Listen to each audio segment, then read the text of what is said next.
The Late Night Alternative with Iain Lee on Talk Radio. We have ways of making you talk.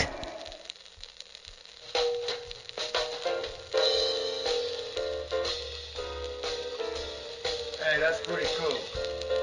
Why don't you turn that up? Some folks say when you fall in love, you lose your appetite. Love makes you feel that way. Listen to what I say, dear. If love makes you give up steak and potatoes, rice, corn, chitlins and tomatoes, love makes you give up all those things. I don't want love. If love makes you give up ham and greens, chicken pot pie and lima beans, if love makes you give up all them things, I don't want love. Well, I am here to say to you that I love my bread and my meat.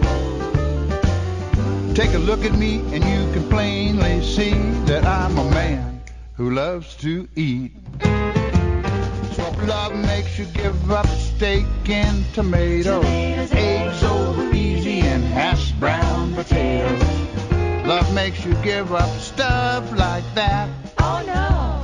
I don't want love, no, no, no, no, no.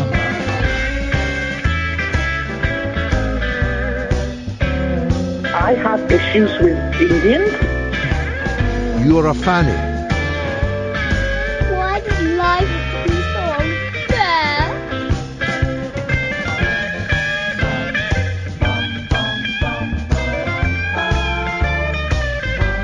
Don't be so silly, Kath. It's disgusting. It's disgusting. It's disgusting. If love makes you give up corn dogs and mustard, Cracker Jacks and Tutti Frutti custard, love makes you give up onion rings, I don't want love. If love makes you give up pizza night and garlic mashed potatoes and out of sight, love makes you give up all those things, no, no, not me. My baby's awful skinny and she don't like meat and she can't stand breakfast in bed.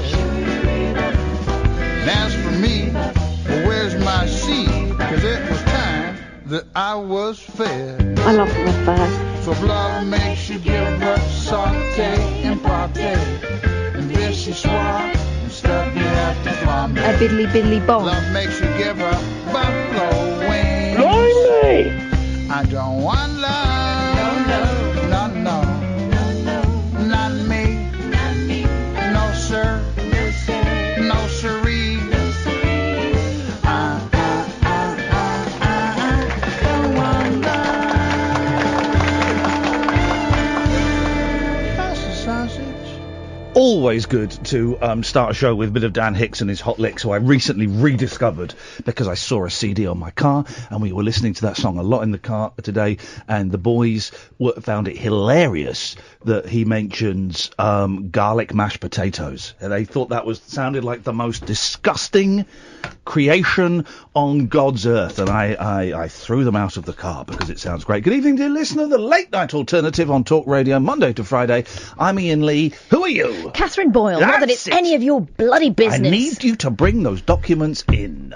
0344 499 1000 is the telephone number. Tonight, do we have too many Muslims in the country? Give us a call. I say we do. No, hang on, that's not us. That's sorry, I do apologise. That's LBC, isn't it? That's what Nigel Farage does. Not for much longer. He's getting the elbow. Oh, so you can call in about anything you want. We got some bits and pieces tonight. I got some stuff. It's hot. It's been a hot day. I've been making kites with the boys. I went to a kite. By the way, Norden Farm, is this arts centre? Arts centre. No, I think it's art centre. An art centre. Yeah, it's an art centre. Yeah. in Maidenhead, and it's weird. It's just like hidden away in this little sort of housing area, and there's this wonderful art centre. And we went there I took the boys there today, and they converted the whole front into a beach. It was the first day of it being a beach, right? So buried the boys, of course, and fun playing with some other kids. A lot of kids coming. I'm a child magnet. So loads of kids coming over to me, and I was burying my boys. Could you bury me? I said, well, I probably shouldn't, because I don't know who you are, but you can help me bury this one. Then I took a picture of my son, and the kids are going, can you take a picture of me? He's going, well, I probably shouldn't, but thanks very much for asking. Thanks for your help. And then playing with the hammocks. And all these kids, there's one kid who's kind of hiding in a hammock, and I'm looking around going, is that you? Am I okay if we're just playing with the hammock? And she's like, fine, yes, we're playing with all these kids in these Mum's hammocks. off having a fag The mums were having a cheeky glass of white wine. Were they? Yeah, cheeky glass of white wine. It was great. This is such a cool place, right? And they put on loads of shows for kids and adults. Just Oh, they had a great show there that's on this. This isn't an advert for them, but I guess it is. It's on this Sunday, right? If you want, I can't go because we're going to be coming back from Manchester. Only 4 tickets left. And it's like a rock and roll band, right, for kids. But kids, from what I could tell from the poster, in fact, can you go on to the Norden Farm website, Norden website, and look up the band that are playing this Sunday? Because I saw the poster in the toilet. And I thought, that looks like the most amazing thing. Anyway, we did this kite making thing today, and we were in there for about 45 minutes. It was £3 each. I had to pay, this was £9 for the 3 of us. And the boys made these kites. These people were there showing them how to make it, and then you got to decorate it and stuff. And I was thinking, well, these kites look great, but they ain't going to fly. They flew! Well, they were the best flying kites I've ever seen. What are you looking at? Is it Purple Zeppelin? What does it say? 28th of July. I said the 29th, my darling. I did say... I said the 29th of July. All right. Why the F would I lie? I'm an honest, down-to-earth guy. The 20 what? 29th? Yes, that's what I said. I don't get the date wrong. Not in my head. Okay. Rock and roll. Yes, is it? Concertini. Get in there. Right, read this. Doesn't this sound like... If you've got kids, this sounds like the most fun ever. With Matt Bond and the Poor Boys Good Time Band. Yeah, go on. A journey of some of the best-loved rock and roll themes from the 1950s and beyond. Be inspired by the sounds of the Beatles, the Rolling Stones and Elvis whilst the kids dance, sing or just chill out on our beanbags. Yeah. Suitable for all ages. Why? It's rock and roll with a touch of yeehaw! Yeah. But the kids are allowed to get up. The kids are allowed, maybe it doesn't say on the poster, the kids are allowed to get up and go up and sing if they want. If they want to get up on stage, have a little sing-song, they're allowed to. Oh. I love that. I love taking my kids, and we have done ever since they were young, to see bands, and not just big bands. I've taken them to see the Beach Boys and the Bare Naked. Not just big bands, but like little bands. I don't forget, there was, near where we live, about a mile away, there's this rich kid, and he's got this big house, and they have like a fete there every year, and this guy, Garden, I don't know how rich they are. And my boys came down about 2 years ago and said, have you ever heard of a band called the Beatles? I went, yeah.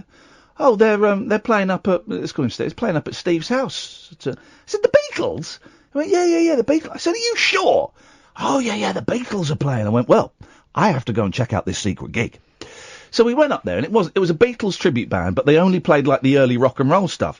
It was brilliant. There was about 50 people there. No one was dancing, so I got up and I'm having a little boogie with the boys, and we're doing some wicked dancing to this little band, this little Beatles tribute band. I love it. Anyway, so we made kites today, £3 each, and I didn't think they were going to fly, because we've all tried to make kites, and didn't think they were going to fly. And we took them over to a field later on. They were the best. The best kites I've had have been really cheap ones. The best kite I ever had was about 3 or 4 years ago. It was a Thomas the Tank Engine one, bit of plastic for £4. Flew like nothing I've ever seen. Stunt kites are con kites. Yeah. Walter con kites. You spend like 20, 30, 40. I had a kite as a kid, a stunt kite, and it would never fly. You want a bit of plastic with one string. That's it. One of the last times I saw my granddad, he gave me a £5 like he always used to. Yeah. And he said, go and treat yourself. Yeah. £5. So I bought a crappy kite because I thought, well, the girls will like this too. Yeah. Still goes. Yeah. It's brilliant. And you saw the picture of my boys today. Those kites, they made them themselves. They cut them out from a template. They stuck everything on and they decorated it. You saw how high they were going. Yeah, really £3 good. and they made it. And now we know how to make them as well. So we're going to do more of them. We're going to make kites. It was incredible, proper old-fashioned. Then after that, there was a fair in Windsor that's supposed to open at 3. So we were going to go to the fair, but then we went to the fair and all the fair folk said, it's too hot. It's too hot. No one's coming. No one's coming over. All week we've been in. No one's come over at 3, so we're not going to open until this evening. So the boys were disappointed. And my little one's going, I was really going to go on that ghost train as well. No, you weren't. And there's a haunted house as well. So what we did, this is in Windsor, right? My boy said, can we go and sit by the bank of the river for a bit? Yeah, sure, why not? And there was a mum and some of her kids, like, swimming in the river. Boy said, can we go in the river? Get in there. So they're going into the Thames, up to there. They didn't have any swimmers. They just got their shorts wet. It was a hot day. Who cares? So we made kites. I don't want to sound like the perfect dad because I'm not. Trust me. But old-fashioned dad. We made kites. We flew kites. They paddled in the river. Then we went and fed the ducks. That is a day. Meanwhile, at my house, I treated my girls for knits. Oh. Yeah, that happened. I did have the sentence, though, said to me by my eldest, hey! And I went, what's going on? He just pushed his bum onto my nuts! From an 8-year-old. Wow. 0344 499 1000 is the telephone number. It's going to be one of the... It's too hot to care about Brexit. Although it's interesting that the new Brexit negotiator has been demoted. Have you seen that? He's been demoted. And he found out... Has it been a week even? He found out because he got a Sky update on his phone when he was being questioned. And Theresa May's take. Anyway, it's too hot for that. It's too hot to talk about Muslims. It's too hot for any of that. So we're just going to chat. We're going to chew the fat, guys. We got a couple of guys calling up already. I got an idea for a couple of silly games I want to play. We're just going to have fun tonight, guys. Okay? We're going to have fun. 0344 499 1000 is the telephone number. It's pretty much free. Cost you pennies at the most. Free for most people. You'll speak to Sam. He will call you back. You come on the air. This is the Late Night Alternative with Iain and Kath on Talk Radio. Late night conversation worth losing sleep over. The Late Night Alternative with Iain Lee on Talk Radio. We have ways of making you talk. 0344 499 1000. Good evening, Nollocks. Hello. Hello, Nollocks. Can I have your advice on something? Can you do what? I'm going to change my name, my birth name, but I don't know what to change it to. Change it to Nollocks. No, that's my real name. Shut up, man. It is, but guess what my nickname is, though? Guess what your what? My nickname is... Sweaty Nollocks? No, Ginger Nollocks. Is it really? Yeah, because I'm Ginger, my name's Nollock. Are you really? Yeah. Golly gosh. But you know the other thing, when you started the show off, is there too many Asians in the country? There is. Right, okay. Well, first of all, I didn't say that.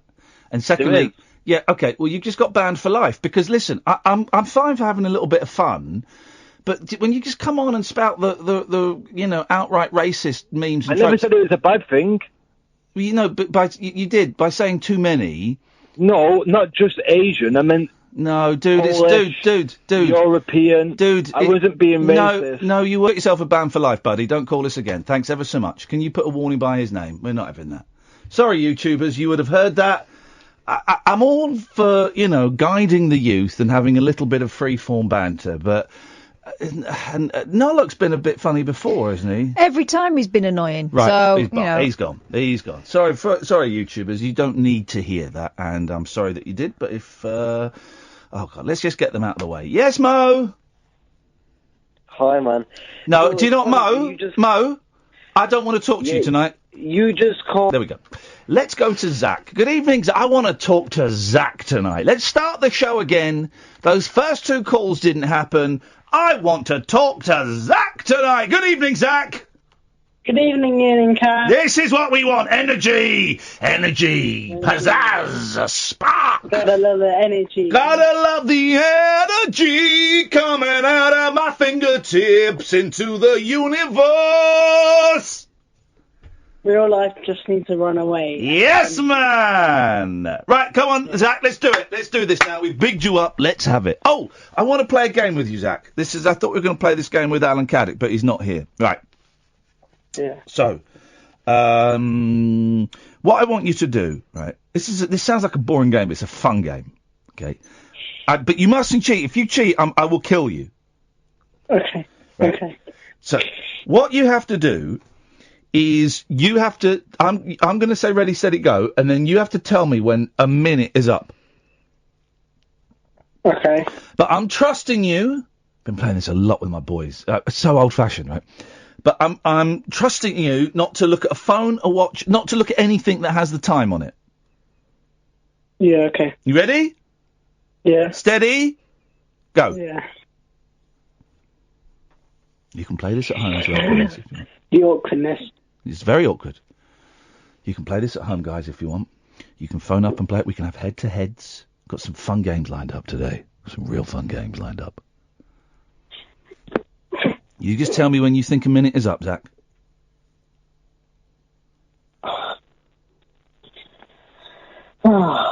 Just sweating in my room. Sweating. I didn't ask for what you were doing! Sorry, man, I lost my temper there. Just let me know when a minute's up.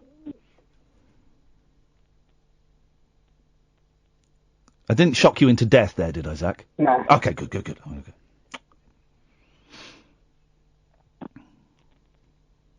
Now. We're going to get a little league table going. That's what we're going to do. It's going to be lots of silence tonight. We're going to get a nice little league table. So, Zach, you think that was a minute, do you? Yep. Don't know why I'm right in the middle of the page. You got 48 seconds. You were 12 seconds out, Zach. 12 seconds out. How about that then? It's all right. It's not all right. It's terrible. And you are the perfect example of broken Britain. You are Brexit. Okay, fine. Hey, nice one, man. Thanks for the call. Have a good evening. Ta-ta.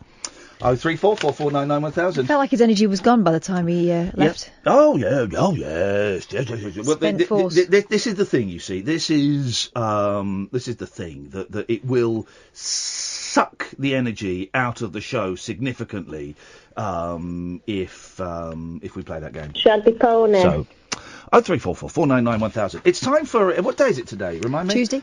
Tuesday. Time for Iain Lee's Moral Dilemmas. Let me cue the Iain Lee Moral Dilemma music.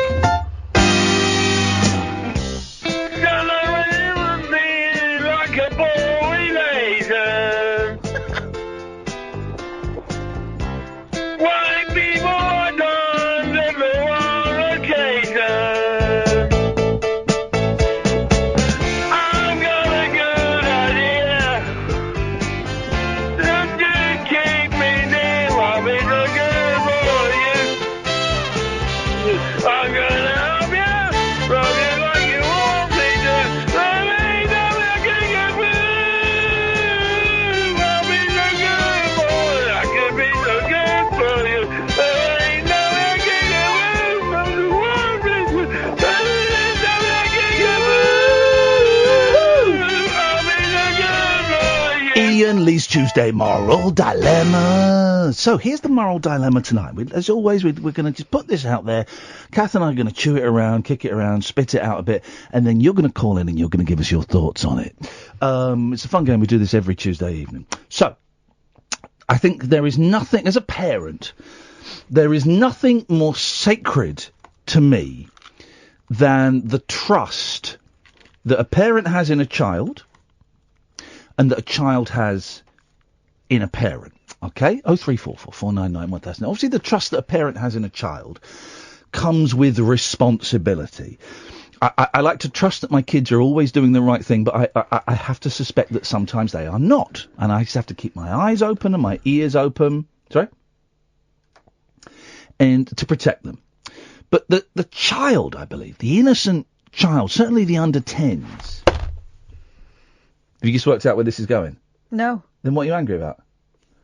Oh, because I took your mod ship off you on the YouTube channel. Yeah. Okay, well, because you were going to ban some people that I unbanned. Well. So I took your mod ship off you. Fine. So you're not a mod anymore. Fine. Okay. You let the plebs do it. It's going to be mayhem. If you're calling Gatford a pleb, then yes, I do. Mayhem. You better restore it if you want any action from me tonight. I don't want any action from you tonight. What the hell does that even mean? That's sexual #MeToo generation stuff. Anyway, this is important. The trust that the kids have in the parents is it should be complete and absolute. Okay? For example, a diary. Okay? If a kid is writing a diary, then that... You're pushing it, mate. I would change the subject or restore one of my rights if you want to discuss this. If a kid, say 7, 8, 9, has written a diary, then that should be private. The child should be able to trust that they can write on the front, top secret, do not read, no adults allowed, and then just like put it under the bed or under some socks and pants, and that should be enough. They should be able to trust the parent to know, I've written on it, no adults allowed, I've hidden it under my pants, then that should be secure enough, okay? But what if, and this is where the dilemma gets really interesting tonight, 0344 499 1000, I'd love to hear your thoughts on this. What if the child has written a page in their diary that they disagree with all of a sudden? So instead of rubbing it out or going over it with Tipp-Ex, they rip the page out and throw it into the bin. Without screwing it up. Now, what would you think of a parent who discovered that torn out page from their child's diary, 9-year-old daughter's diary, who loves mummy and looks up to mummy as a working woman, an inspiration? What would you think of a parent who found the abandoned page, read it, and then told her work colleagues about what she'd read, quoting it almost word for word? Well, we can speak to a mum now. We're going to change her name. Let's call her Katherine, but with a C. No. Katherine, I believe this happened to you today. I'd love to help you with this. There's something you need to do first. Mummy wants some sugar. So. All right, I'll make you a mod again on the thing. But I don't... Matthew, can you make Katherine with a K, who's different from Katherine with a C? Can you make her a mod again? Because I don't actually know how to do that. And while you're doing that, we're going to speak to Katherine about... No, once it's been done, we'll discuss this. Crying out loud. Let's play a trailer and then we'll come back. Unbelievable behaviour. The Late Night Alternative with Iain Lee. On air and off the leash. On Talk Radio. Katherine, you should be a mod again on youtube.com/Iain Lee. Sadly not, so... Okay, well, why don't you try and type something? I did. Okay, it's going to take a while. Okay. Well, I'll tell you what I think. I think that reading any child's diary, unless you're worried about, some inappropriate sexual activity or drugs or something taking place, and you've got strong reason to suspect that, I think if reading any aspect, any part from a child's diary, whether it be actually hunting out the book itself or rifling through the bins to look for any discarded, the very same bin that a mother threw her daughter's first different bin tooth in. Different bin. Try now, Katherine. Right, we're in business. Okay. What the hell were you thinking? That is bang out of order what you did. You might as well have just gone and done a dump in your daughter's bedroom and said, look what mummy really thinks of you. I would never admit to that. Okay. Here's the deal. There was a torn out piece of notepaper in my bin in my bedroom. Yeah. I was clearing out that said bin, and I thought, has this note fluttered down from my tall boy? Or is this a stray note? If so, is it a to-do list? Is it something I need to remember? Right, but because when I look at things the kids have written, instantly go, it's some rubbish the kids have written. I'm not even going to look at that. No. Okay. I picked out the piece of paper and it hadn't written very much, so I read it all in one go. I'm a very fast reader. I'm like Johnny Five. Okay. And then I read the back. Right, then you read the back, and then you came in and told me about it. She betrayed her twice. Well, her it was mild price. stuff. If it had been rude, she'd have ripped it up. It won't be rude. She's 9. I think you betrayed her. I think you did a very, very low thing. What's next? You're going to swab her for DNA? Pardon? You're going to what her? You're going to swab her for DNA, like in the little cotton bud in the mouth. Why would I do that? I remember her popping out. I don't need to check her to see if provenance. see what she's eating, what drugs she's taking. You're gonna. I'm the one feeding her and giving her the drugs, so I know. You're gonna film her while she sleeps. You're gonna collect her feces in Tupperware, like that poo doctor lady who wasn't really a doctor. Julian McKeith. That's the one. So you're gonna do all of these things. No, I'm not doing any of those things. And frankly, the fact that you've dreamed them up and done it so quickly is disturbing. Okay. I just think that. So she'd used the bin in my bedroom. Which if she'd have been trying to cover any tracks, she wouldn't have done. Katie on YouTube says, my ex-boyfriend read my diary and I got mad at him. And he decided to write in it. You can't write in someone else's diary! What the heck? That takes it to a whole new level! Writing in someone else's diary? What? That'd be great if you could... You would know if I'd looked in your diary, because you'd have a lot of corrections. But imagine... That's rude. That's okay. True. All right, grammar shaming. That's the next thing. But it'd be great if you could forge someone's writing perfectly and then wrote in their diary things that hadn't happened. But so then they'd look back at it. Because when you look back at a diary, not that I've ever had one, but I've just finished reading the Amy Schumer book, right? I don't really know a lot about Amy Schumer, but I had an hour and a half on my own before I had to be somewhere. There was a charity shop. I went in and bought the Amy Schumer book for £1 and confused you by saying it was Amy Poehler, but it was Amy Schumer. And it was a good read. I read it a couple of days. Really good read, actually. I've thoroughly enjoyed it. I think you might enjoy it. I'll bring it in. You can have it. I'm not going to read it again. It's not that good. And she does the classic thing, Katherine, of going back to her diary as a teenager and reading it and then annotating it now. And she doesn't remember loads of stuff that she wrote as a 13-year-old girl. Who would? But so if you were to do that, then 20 years' time, Biggin looks at her diary and you've written, I don't know. I killed a cat.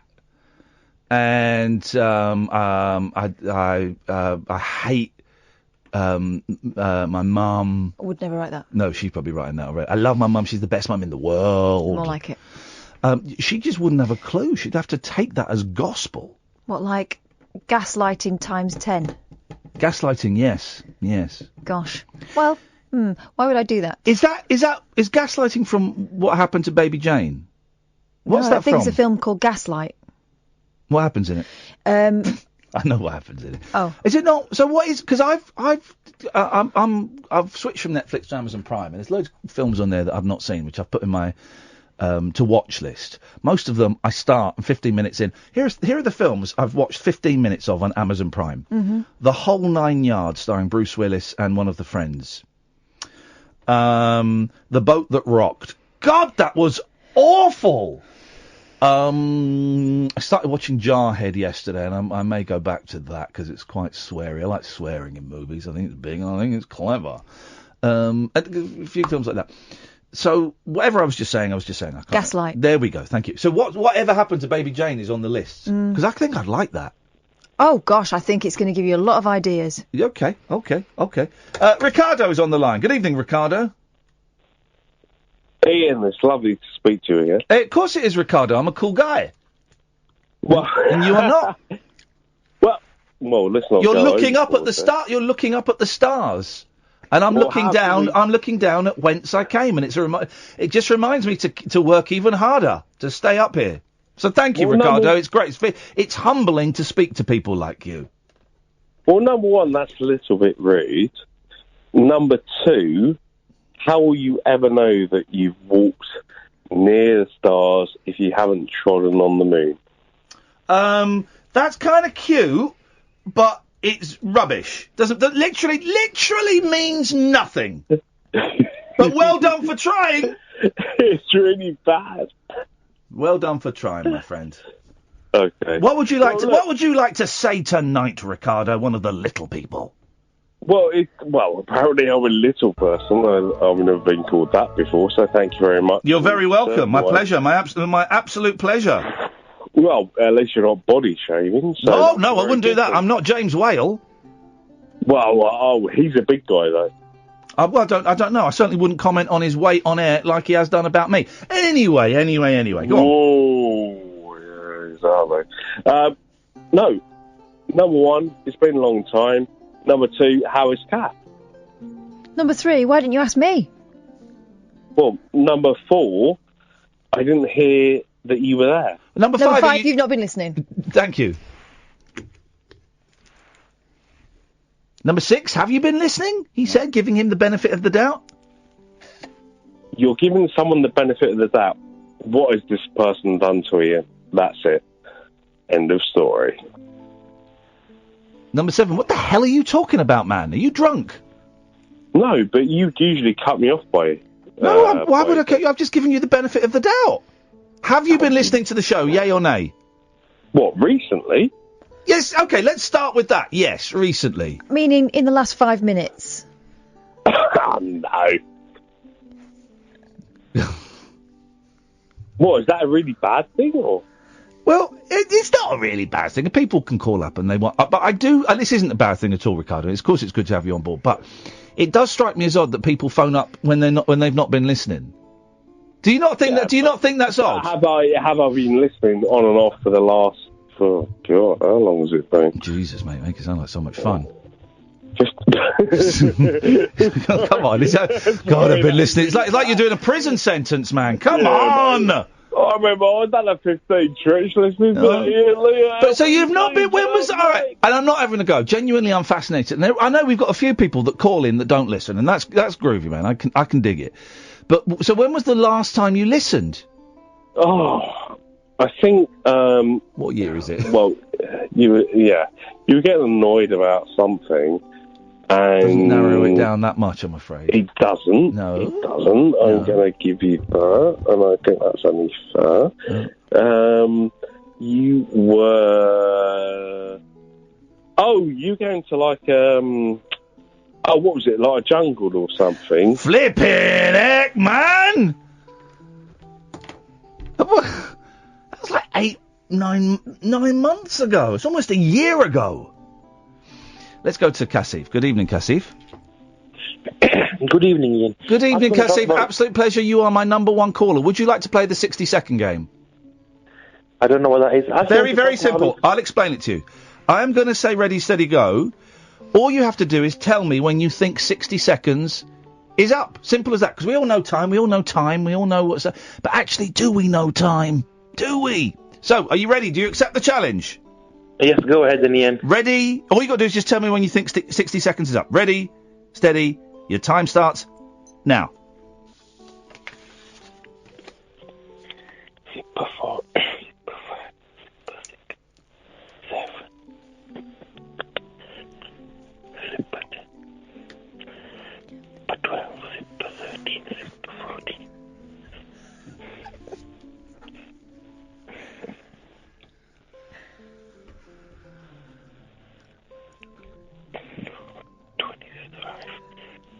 27.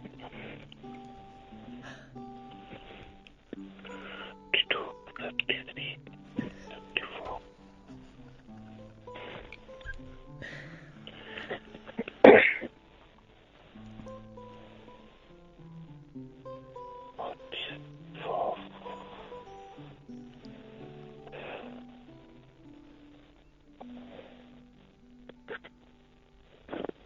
I think I'm in this up now, Iain.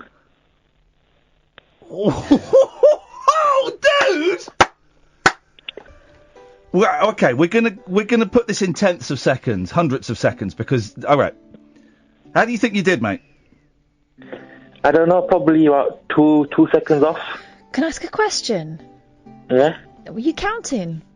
Yeah. Very sensible. It's not against the rules. It's great. Kassif, 58.57 seconds. Tight. That is great. I want to talk about something serious, Iain. Okay, we can talk about something serious. You've earned it. Well done. That's the best so far out of 2. Yeah. What? You yesterday talking about prison and a particular person coming out of prison who shot a famous person. Oh yeah, Mark Chapman who shot John Lennon. Yes. Yeah. I'd just like to say, if you became homeless, let's say, would you want to commit a crime and go to prison? Because a lot of homeless people get attacked and heckled on the street, and they don't get warm meals, and they don't get TV. I love the idea of homeless people getting heckled on the street. You're a shit tramp. You're a shit. Heckled. No, seriously, people get attacked on the street. I know they do. Heckled is probably an inappropriate, but I know. I do speak to homeless people quite often, and yeah, they go through horrible times. Would I? Who knows, Kasif? Who knows? You know what place one's mind would be in that situation. But I don't think your premise is as ridiculous as perhaps it might sound. But yeah, no, I think it's probably pretty common. You wouldn't harm anybody. You would go with the baseball bat or cricket bat into a bank and say, I'm going to rob it. But you wouldn't harm anybody, and then you just get put into jail for it. I mean, you get 3 warm meals, you get a roof over your head, you won't get any rain coming down on you, you'll get medicine care, you'll get regular showers. I don't think I'd smash anything up. I might, flash or something. Yeah, just threaten them, just get all the money out, and then make sure nobody gets hurt, and then when they go to the judge, plead not guilty, so you get a longer sentence. Oh, he's good. He's totally thought this out. Yep. Do you know, I think some people do it, Kasif. I know certainly that some people can't function outside of prisons. So if they've been to prison once, they'll commit a crime again. So they go back to the place that they know is safe. Yeah, and a lot of homeless people have gone to shelters where they've been bullied or harassed, and they come out and they committed a crime, they can go to prison, because prisons are more safer than shelters. I think a lot of shelters are great. Let's not denigrate all shelters, but I know what you mean. And you're right, living on the street, it's some people still see it as crazy fun to go and beat up a homeless person. And, you know, when it gets cold and you're hungry, would I do it? I honestly couldn't say, Kasif. I wouldn't know. I'm hoping I'd get recognised by one of my fans and they'd let me go and live with them. Until I eventually gaslighted them and took over their property and their lives. But it's not a ridiculous suggestion at all. Yep, I mean, what a sorry state in our society. We treat criminals who break the law better than we treat a homeless. Okay. There is... where would a homeless person get a cricket bat from? I mean, he could pick up a plank of wood or something from the floor. Yeah, I suppose Well, so. nick one. We're not worrying about breaking the law at this juncture, Well, but are if we? you just get caught for nicking the plank of wood, then you'll just get you won't get a prison sentence. Well, still, I mean, what are you going to do? Well, no, you go Fine me. Ooh. Okay, well, you go to court and then you'll just get sent out with a warning. So that's wasted time. But at least then I'm building up a bit of previous. You're in the system. Yeah. Okay. All right. That's an idea, Kasif. All right. Thank you for that, man. Thank you. And well done. 58.57 seconds. That's the best so far. Yeah. Out of 2. Thank you. There we go. This is my favourite caller. Shouldn't have favourites, but he's my favourite caller. This is my favourite music. This is Loot by Loot. I don't know. This is just Loot. This is lovely. This is great. What great sound. Oh, and it's ended, and that's a great time to go to this break. It's electric, it's eclectic, it's always rule-free. It's the late-night alternative with that man, Iain Lee. On Talk Radio.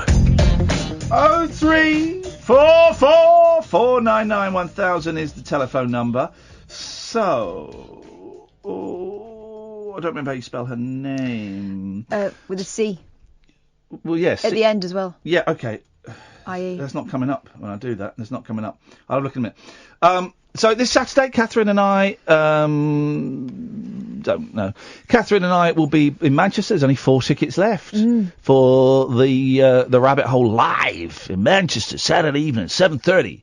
And it's 2 halves, about 45 minutes each. It doesn't matter if you're coming on your own. You're very welcome to come. Lots of people will be coming on their own. It's a very friendly, small, intimate audience. If you need to sneak off early to get a train, as I know a couple of people do, that's cool as well. We'll make a big deal of it, but that's all a bit in a friendly way. And then afterwards, me and Kath stick around for pictures and stuff and say hello. We stick around for half an hour or so and have pictures. And if you want to ask us any questions, you're very, very welcome to. If you want to get tickets for that or any of our shows, Scotland, Edinburgh and Glasgow, shouldn't just say Scotland generically, Edinburgh and Glasgow, Bath and Brighton.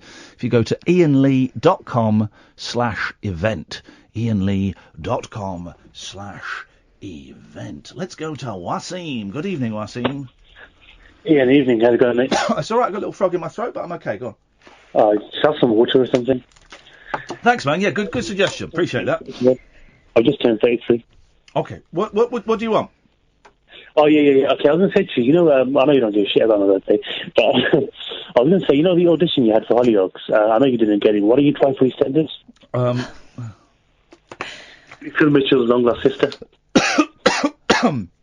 Because it doesn't work like that. You kind of got to be asked to go for an audition. Yeah, I need to go. I need to go out and cough. cough. Catherine, can you talk to? Well, because I need to. Okay. Oh dear. I don't think Kath wants to talk to me. Well, I said the S word. Yeah, well, don't say it again. You said it twice now. One more and I'm going to kick you off. Sorry, madam. That's all right. Don't be cheeky.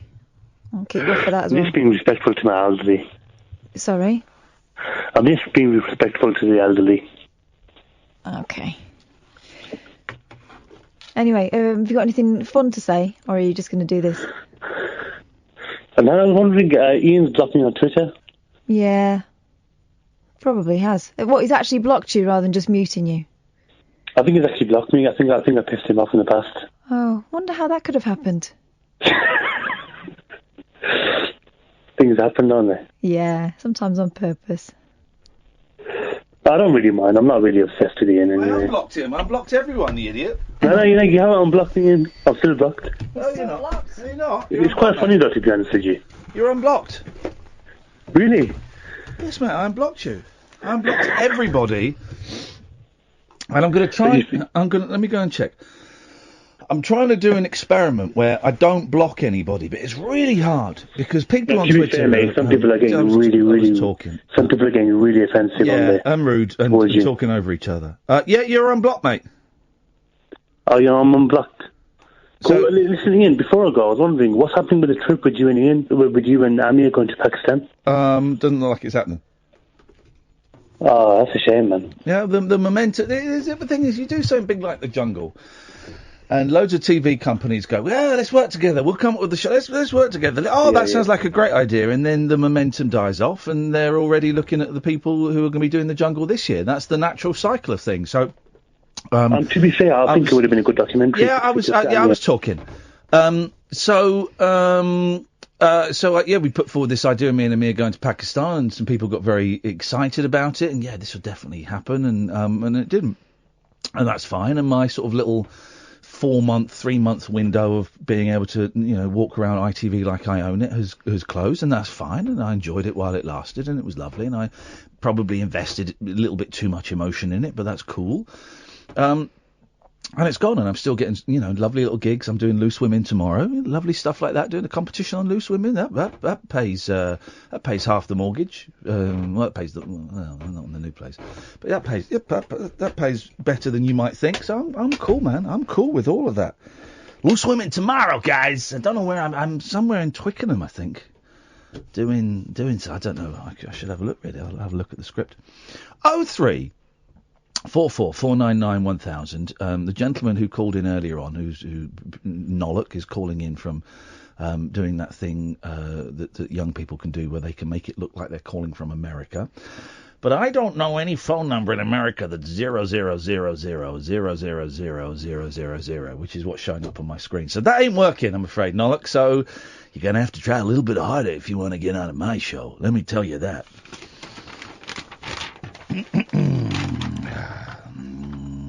What have I written? Oh, yeah, there's that. Oh, so the new show, by the way, to the gentleman, Dave is his name. Let's call him Dave, because that's his name, who is my new guy. He's my new source. He's my new person that kind of hits me up when I need a fix. He's the guy, Katherine, that gets us Dr. Pimple Popper episodes in ways that we shouldn't really be able to see it. Some show. So Dr. Pimple Popper is this disgusting. What's her name? Dr. Lee. Mm-hmm. Attractive woman, and I say that because I think it is it is part of the selling point. It's such a gross subject presented by an attractive woman, and it's the juxtaposition of the two. She's charming, she's friendly, and funny. she also isn't afraid to get her thumbs together and squeeze. Oh, mate! So basically, each week there are kind of 3 stories. She's a dermatologist, right? And one of them will be, what do they call it, a lymphoid? Lymphoma. A lymphoma, which is like a big lump that it's fat. A lump like the size of maybe, the biggest one was like a bowling ball. Yeah. And they cut it open and they pull it out, and that's fat. That's a cheat. Another one will be something more serious, but there will always be one that involves squeezing. And this guy, we're talking about bowling balls, his lump just above his knee was a little bit smaller than a bowling ball. Melon, I would say a big melon. And everyone, we're all thinking, it's going to be a lymphoma, it's going to be a lump of fat. You're just going to cut us, and that to me is disappointing. The thing that made me think it might not be was he said it was painful. Yeah. So she took an injection to it and pulled out some stuff. She went, yeah, that's a cyst. Whoa! So she cut open... At this point, Ian gets very excited because he knows what's coming next. It's incredible. So she cuts open the cyst. Not a big cut. And then she squeezes. She's squeezing a melon-sized lump on his leg. And out comes, well, I call it cottage cheese. You might want to call it mashed potato. Rice pudding. Rice pudding. And you know those silver kidney dishes? That's what they are. You know, the silver kidney dishes you get in hospital. She fills the silver kidney dish with whitey grey pus. It is incredible! I've never seen anything like it. Out of this world. It made me heave a bit. Oh, it was disgusting. It was disgusting. Because, you know, if you go on YouTube and type in pimple poppers or zit squeezers or is it, there's loads of videos of them. People find it very relaxing to watch these. Basically, there's a number to call back. They find it very relaxing to watch these videos and to you know, kind of, I guess similar way that ASMR, you know, that touching balls. They don't tend to say that. Okay. I found that channel. I don't know how you heard that, because I didn't even say anything. I was just thinking it. Because I can hear you talking like that. Maybe we'll do an ASMR later on tonight, because it's so hot. People are going to struggle to sleep. Maybe we'll do an If only we had stereo separation here. God, listen to me geeking off. But this was stunning, and the relief on this guy's face, because you know what it's like, dear listener. If you've got a spot like on your face or on your back, the ones on the back are the ones. The ones that really throb, like they've got their own heartbeat. Yeah, and it's painful when you first break the skin, but then just that relief, and sometimes you can hear that as it comes out.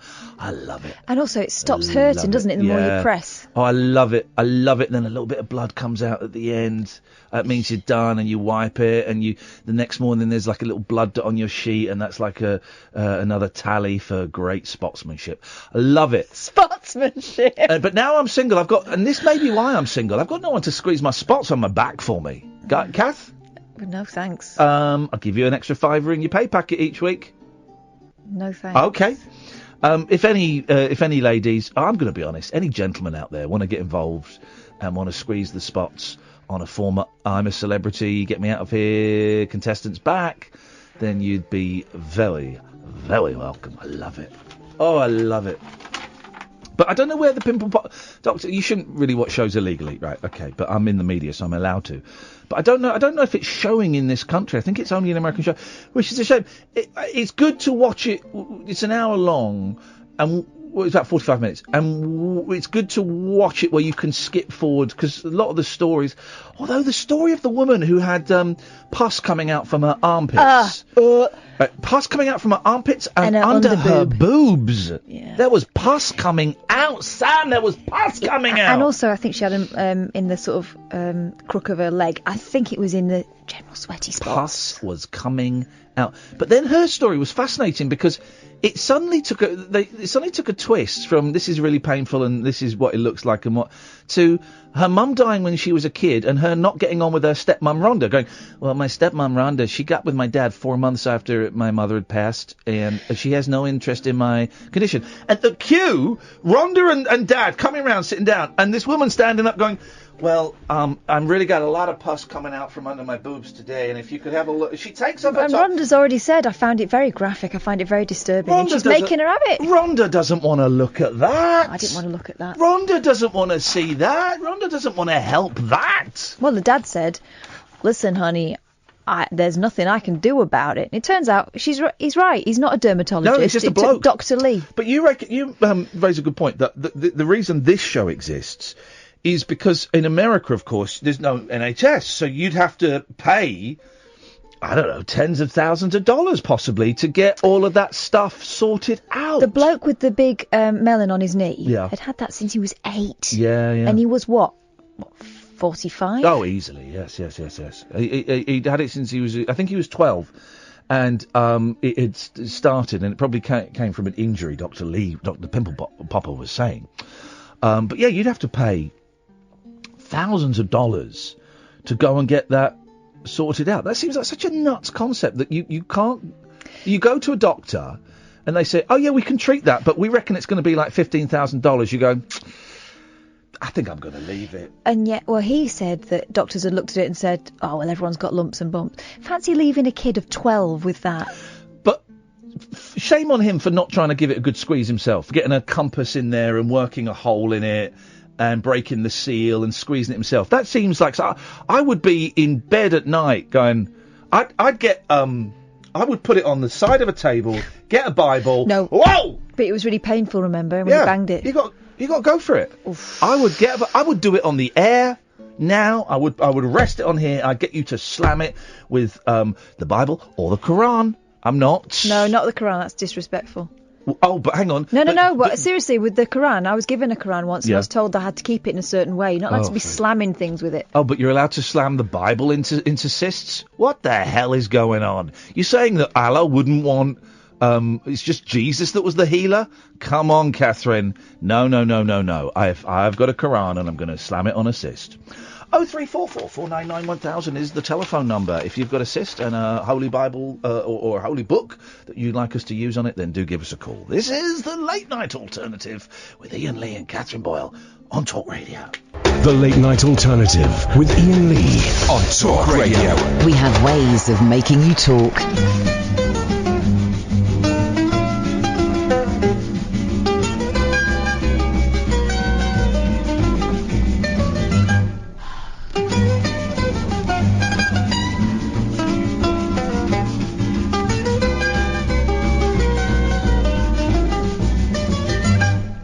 An Indian girl once said, while making Indian cornbread, the eagle flies, take a his head, flies to go. Said back in Big Bob was on a heavy job. He heard a noise, said, come on, boys, let's go. Horse was in a race, he could win show or place. He came in first from out of the third. It's like you've seen a cop, and you don't exactly want to stop. It's a motion lotion that makes you moan. Keep moving with the motion that'll make you want to go. Keep moving with the motion that'll make you want to get in your robot and roll. A truck driver once said, I've got a sleepy head. He took a pill and had the pill. Motion that'll make you want to.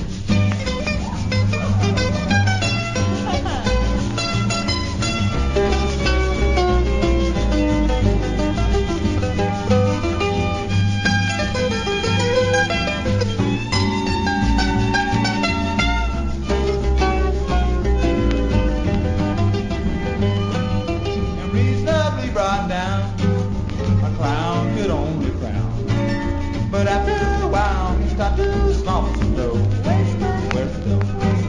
And little Betty Lou had a date but didn't want to stroke. She changed her mind, was let her down. What's up? Where's the dime? A real good friend of mine is busy doing time. He got rid of rain and asked her back to dough. Where's the dime? Where's the money if you never ever give me nothing?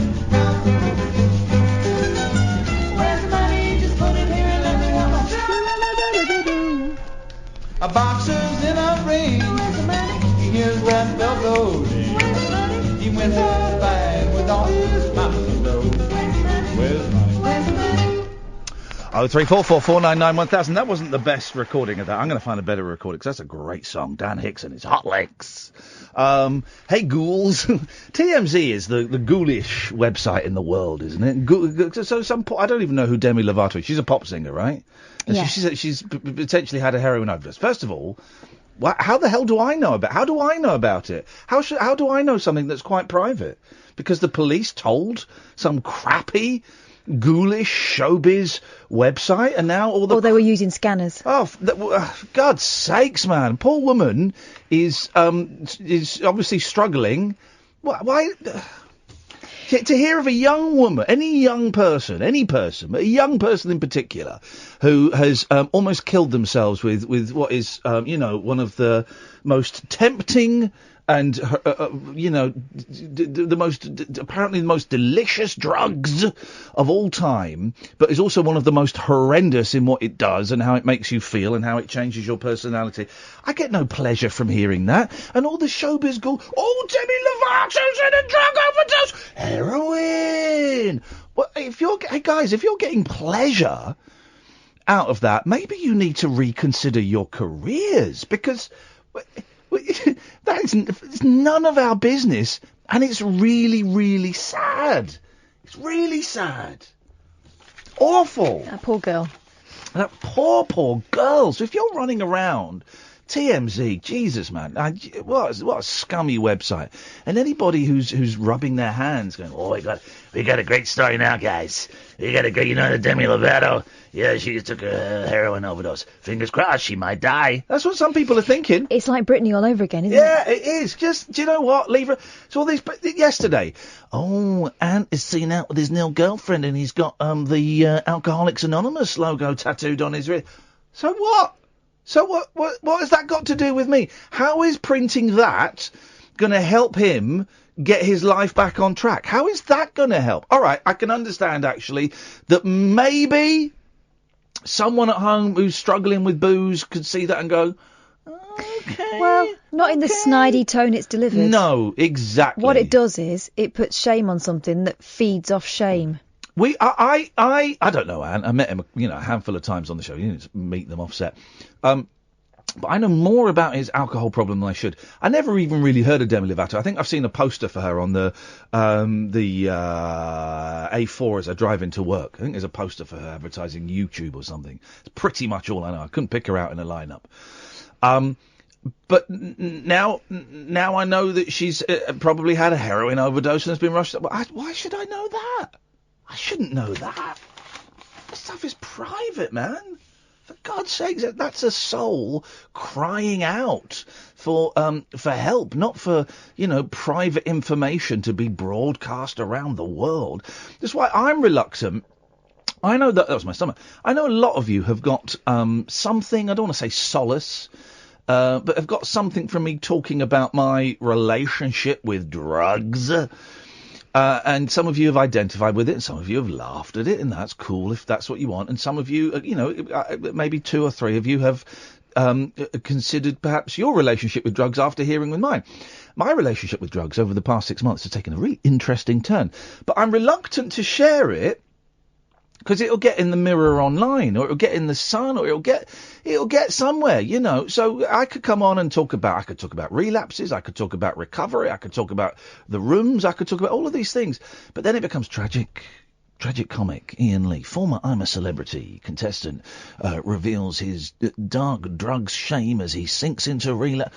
I got no shame about my drugs use. I got shame about how I treated people. I got no shame about it. It's not a shame. If I wallow in the shame, I'm screwed, man. But I can't come and share this stuff that might be helpful to one other person, because it becomes a story online, and then members of my family get embarrassed. But all of this stuff. So screw you, papers. It gets turned into entertainment. Yes. And then if you don't play ball and you don't keep talking about it as often as they want you to talk about it, it's like you're being weird. Here's what every showbiz reporter wants, apart from me when I'm on Good Morning Britain, is they want a picture. They want a picture of Demi Lovato, slumped up against the wall.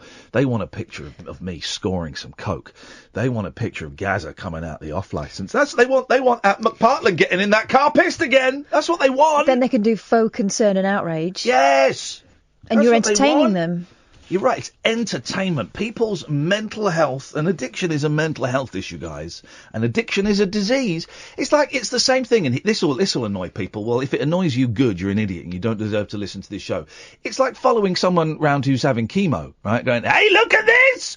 Hey, the actors, look how thin they are, because they got cancer! Well, they do that. Yeah, they do that. You're right. They do that. You know, it's the same thing. It's a disease, man. It's a disease.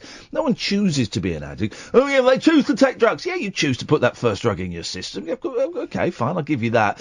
But then no one chooses. When addicts put a chemical in their body, that's it, man. That's game over. That changes everything.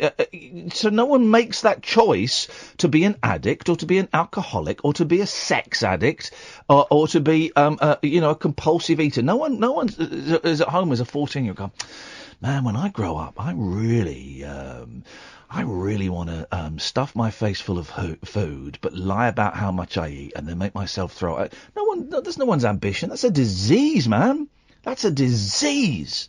So, you ghoulish showbiz reporters, you've got a little boner because some pop star is, because some human being has overdosed on, a very, very naughty drug. Well, screw you guys. Screw you. Why don't you publish online, all you showbiz reporters, your Pornhub, choices? Why don't you publish online all of the dirty little dark secrets that you've got, all of your kinks and your fetishes, and the number of times you took coke in a toilet at a club, and why don't you publish that online? Why don't you expose yourselves to the same scrutiny and the same ridiculous rules that you think that everyone else should live by? God's sake, that's what they should do. Publish your Pornhub search history online. That was a line from Limmy once, that you can judge every man by their Pornhub search history, and it's right. You can publish that online. Then we'll start talking about it. Let's go to Sean. Good evening, Sean. Good evening, Ian. Good evening, female pal. There we go, female pal. I thought you said senile for a minute, but you've pulled it back. That's fine. Oh, mate, yes, sir. Yes, sir. I'll kick off with my usual Paul McCartney topic. Oh yeah. Did you see his Instagram earlier? He recreated the Abbey Road walk. I've seen the picture in the papers, yes. But why is he wearing sandals? He should have done it barefoot. He should have done. He should have been consistent with the previous picture. Yeah, he should have done, man. Yeah, it's good. It's nice seeing all this Paul McCartney activity. I wish I had a ticket for the shows, but there you go. Oh, it was absolute. Well, I didn't get any tickets last week. I don't know if you had the same problem as most people did, but I went onto the website and all the tickets are pretty much sold out as soon as it went, at 10 o'clock. Yeah, well, the problem I had was I forgot, and so I looked at the evening and they were all gone, and it's like, and then I go to the hooky websites that I sometimes frequent, and man, I can't pay £500 for a ticket at the O2 Arena right at the back, so, well, I've seen him a few times, so I'll make room for others this time. Fair enough, that's very kind of you. Yeah, I'm a good guy. This was something you brought up, I think, a week or two ago, and I had a little think about it. Okay. I'm not sure if I've come to a conclusion, so this might be a little bit wishy-washy, but I'll try and be concise. Hey, all of our arguments on this show are wishy-washy if you poke them too much, so don't worry about that. Yeah, that's very true. So it was about, you're talking about being patriotic. Yeah. And a lot of people calling to various stations and having a sort of patriotism sort of element. Yeah. And so I tend to agree with you in the sense that, we are on this planet and there are pieces of land, and over centuries, these ideological leaders have set out countries based on what they think, how this piece of land should be run. And it is kind of, ideally, it would just be one piece of land on Earth, everybody gets on, and that would be great, but obviously that's not the case. Yeah. So I kind of agree with you, that would be the ideal scenario. Okay. But then I'm sort of a very passionate football fan as well. Yes. And I support England. So in that regard, I guess I'm sort of hypocritical in that sense. I'm supporting a nation instead of thinking of what I was saying before. Well, no, hey, listen, I guess supporting a nation is like supporting any football team. If that brings you pleasure, then, that's fine. It's like people who live in London support Manchester United and stuff like that. But by the same reckoning, you could also, you could support France or you could support Brazil, with the same passion. Yeah, I guess so, yeah. And I guess it comes under, I suppose another word you can kind of relate to this is tribal, especially with, this Brexit scenario where we're all having to go through, unfortunately. Tribalism is kind of, it's the word of the day, and I guess that's kind of an element too, really. But I just thought it was an interesting thing you brought up. No, I just, for those who miss it, I don't get patriotism. I don't get it. It's, luck that I was born in a country that's kind of all right compared to a lot of other countries, not as good as a few other. Why don't you go and live in them? Because my kids are here and my job is here, you absolute idiots. Because it's going to be difficult for me to move to Canada. I'd love to live in Canada or Japan. I really would. I bet they'd be great countries to live in. But I can't because my kids live here and my career is here. So that's kind of the way it is. Maybe later in my life we'll see. But I don't get patriotism. I'm not, I don't consider myself English or British or European. I consider myself, and I know it sounds hippie-ish, I'm a human being, man. I'm a human being. That to me is it. And most people who I see, he said, giving himself a little caveat, most people who I see being patriotic just seem like the real kind of people I wouldn't want to hang out with. Don't necessarily mean racist. Don't necessarily mean thugs, but the people on Twitter with the flag of St George, generally they're arseholes, people that, patriots, Jacob Rees-Mogg and Nigel Farage, patriots, God, I don't want to be associated with those people. And if I'm completely honest, I don't really like this country. I don't like it. I don't like a lot of its attitudes. I don't like a lot of the people that are here. I don't like the politics. I don't like the television. I don't like a lot of I don't like it. And that's okay for me to say that. That's my freedom of speech, man. I'm just exercising my freedom of speech. And also, someone say, yeah, well, if you lived in Syria, you wouldn't be allowed to say that. I get it. This country's better than some and worse than others. I get it, but I don't really like it. And I just don't like the tone. Or here it is. If I kept speaking, I get it. And I'm going to say something that's really vague, but I just don't like the vibe of this country at the moment. Do you know what I mean, Kath? It's defensive. Yeah. Don't like the vibe of this country. You switch on the radio and it's obnoxious and angry, You walk down the street and there's anger. Not always. There's some lovely moments. Hyde Park was lovely. The Paul Simon thing was lovely. There was a nice vibe there. But, Sean, it's the vibe of the country that I can't stomach anymore. Yeah, it is. And the things you said there, the two words that came to my head, and I thought of, there's England flags and the Rees-Mogg thing. The two words that came to my mind was like, it's quite overbearing. Yeah. You see a lot of those flags and those profiles come from Twitter, and I just found some of it quite archaic. Well, I saw a really good quote, and I can't remember it. Can't remember the quote. I can't remember who it was by. So this is going to give no one any solace at all. But it was basically poking fun at people. It's an old quote by a famous person. That narrows it down for you. But it's basically poking fun at people who invest so much in the flag. We can't fly the flag anymore because people think it's... No, people don't think it's racist. No, but why would you want to fly the flag of St George? Why? What does that do for you? I heard a lot of those discussions on LBC and a bit on this station too about you can't fly the flag anymore ahead of the World Cup. And I was thinking, how many of those presenters talking would have a flag of St George sticking out the top of their car? Not one. So you can fly the flag. You don't want to, as much as other people don't see the point in it either. And yeah, you can fly. This whole thing, yeah, okay, there was a brief period, kind of 70s and 80s, when the flag was taken over by the NF and by the BNP in the 90s a little bit. But you could still fly the flag. It's not our fault. It's not my fault that it had racist connotations for some people. This whole thing about you can't talk about immigration or you can't fly the flag. Yes, you can. Yes, you can. You can talk about it. Just, if you say stuff that's racist, you'll be called a racist. Of course you can fly the flag, but why would you want to? Really? Why do you want to display the flag from your bathroom window or from your car or in your front garden? Because, this is the thing as well. We're in England. I'm secure in that. I don't need to... Who am I showing it to? They're allowed to fly the flag of ISIS? No, they're not. The reason they do it in America is because they're a particularly young country and they're still trying to grab that identity. Yeah. I'm pretty secure in the fact that I live in England, and I don't feel like I need to demonstrate it to anyone else. Hey, nice one, Sean. Thank you, mate. We appreciate those intelligent listeners who cogitate and think about stuff and then give us a call. So thank you, man. Thanks a lot. I'll see you in Manchester on Saturday as well. Cheers, my dears. Ta-ta. 03... Mark, stay there. We'll come to you next, I promise. 0344 499 1000, the late night alternative. Weeknights from 10 with Iain Lee and Katherine Boyle, only on Talk Radio. Experience the unconventional, Evening, boss. the unpredictable, and the completely unorthodox. Exactly. With rule-free Iain Lee. The Late Night Alternative with Iain Lee. I've got no internet for the last 4 days. On Talk Radio. I wonder how Nigel's mum is. I would imagine it slowly improving, but in a similar situation as old people often are after a fall. I spoke to him on Friday. Oh, yeah?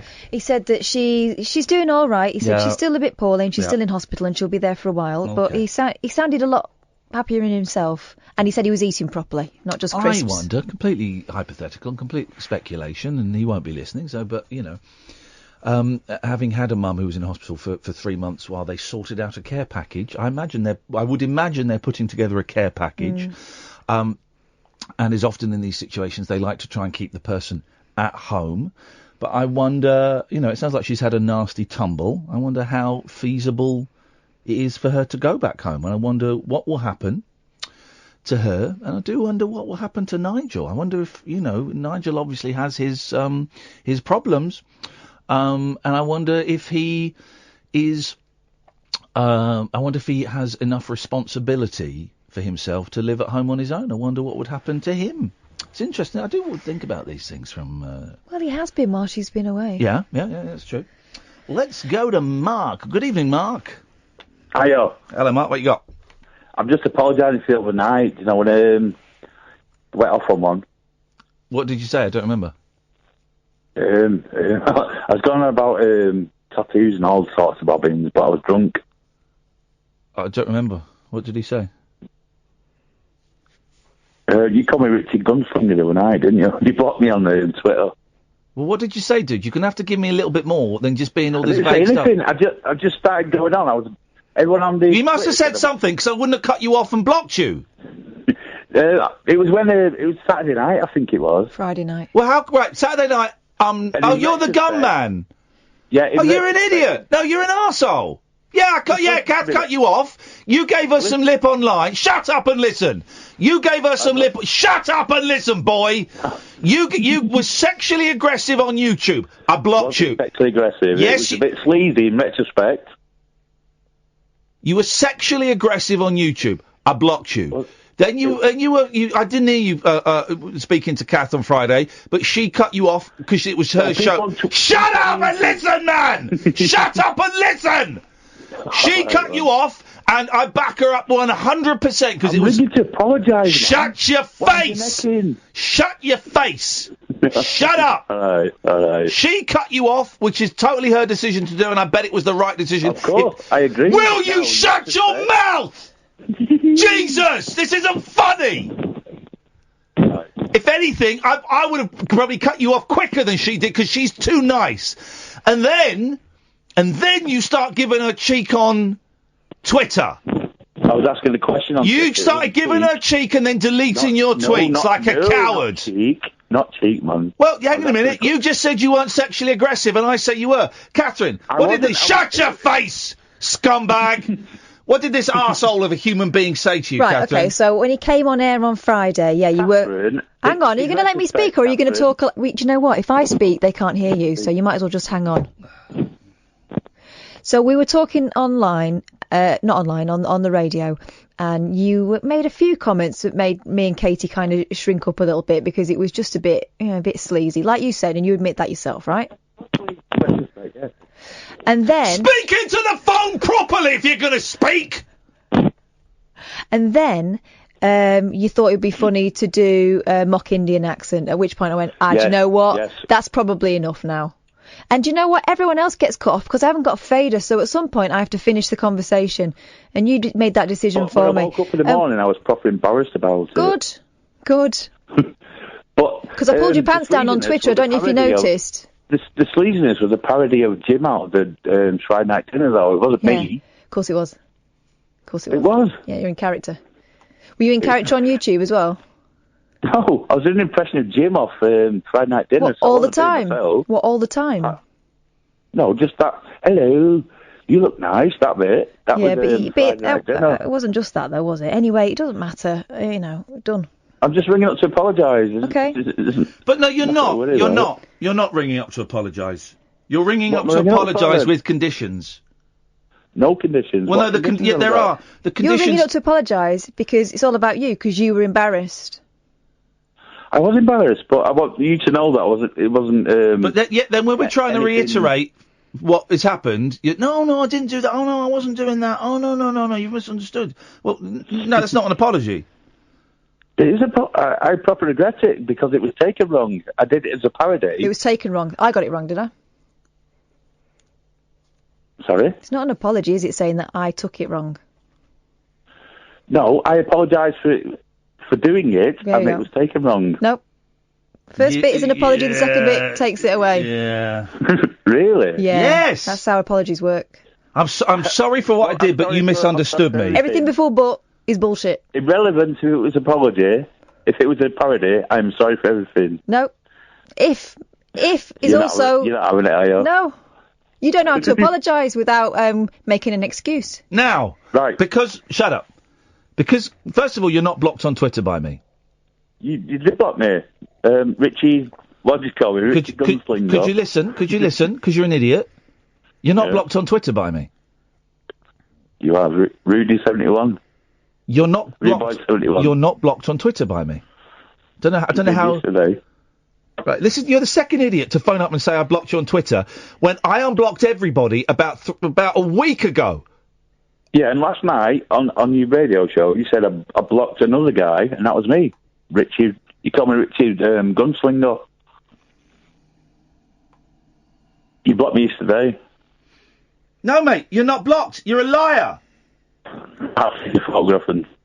You're a liar. You're not blocked. I'm going to block you. I'm going to hunt you down. You're not blocked. I unblocked everybody last week, you liar. Now, because me and Katherine are great... Shut your face. Because me and Katherine we are... best friends, yeah. Shut your face, boy. Oh. Because we are great human beings... We are very enlightened, and we put up with some of the biggest dicks ever, and you're one of them. I've seen all that. Yeah, you're one of them. So, you're a liar. You're not blocked on Twitter, and you got one more chance. I've unblocked you on my YouTube channel. But if I see anything like that, I've forgotten your name, sorry. It'll never happen again. Shut up, boy! Talking to my female pal. I'm sorry. Katherine. If Katherine sees anything, if Matthew, if Lauren, if Gatford, if Sitstown, if any of my mods see anything, you're out. You're blocked. You're blocked. I want Katherine to accept my apology because it was her show. Well, you can't make someone accept an apology, Hitler. I know I can't. Listen. I'm just begging. I'm begging for it. Don't beg. Just don't do it again. Then we'll be square. I won't do it again, Katherine. Right. I'm not interested in apologies. Just don't do it again. Thanks for your call, Mark. I really appreciate your time. Go and buy a new phone, you're an idiot. Don't tweet drunk. Don't phone up drunk. And if you do, you're bad.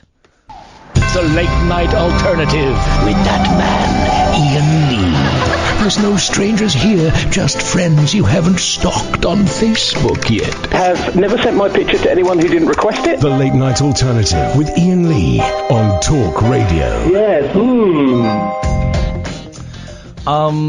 So there's some great footage out there, guys, of Soldier 0344 499 1000. Slow enough for you? There's some great footage out there, guys, of a soldier at Windsor Castle, doing the old up 2 3 4, get it up 2 3 4, doing that, marching up and down as they do. I lived in Windsor. Don't tell anyone, but I'm still keeping my Windsor resident card, which gets me into the castle for free. And I've seen those guards. They're like those guards at Windsor, right? They're real soldiers. They're real bored soldiers, right? They drew the short straw. And I have seen, you can kind of get near them for a photograph, but you don't want to go and stand right next to them or right in front of them. And don't take the mick, because they get riled. I've seen some tourists get too close to a soldier, stood to attention, and the soldier has shouted from nowhere, "Get back from me!" And it was terrifying, and it was a bit, but they're soldiers, man. Who knows if that, that nice Japanese tourist is actually a terrorist? You don't know. And you got a bit of respect. The soldiers, they got guns.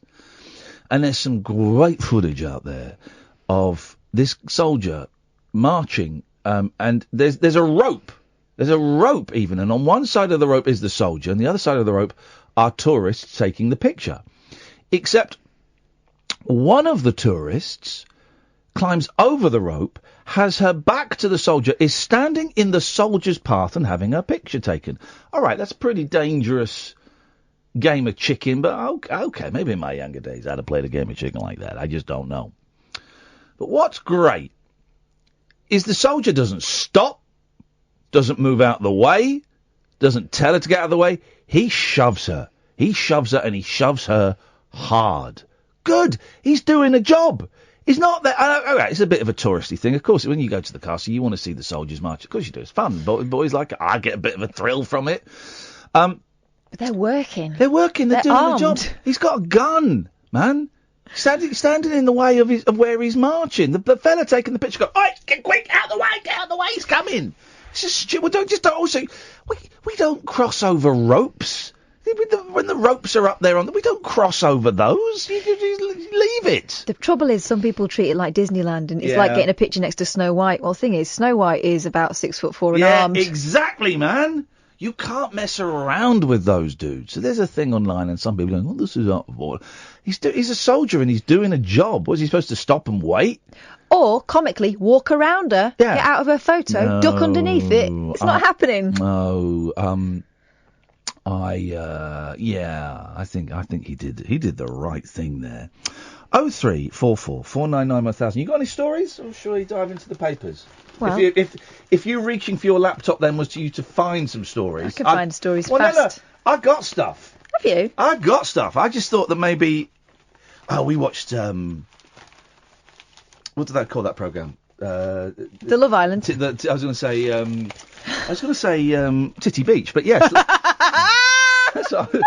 That's what it is. I was thinking it's not called that, but that people will understand what that means. And I've worked out what's going on with their bikinis. You know, the bikinis that look like they've got them back to front and they're eating them with their bottoms.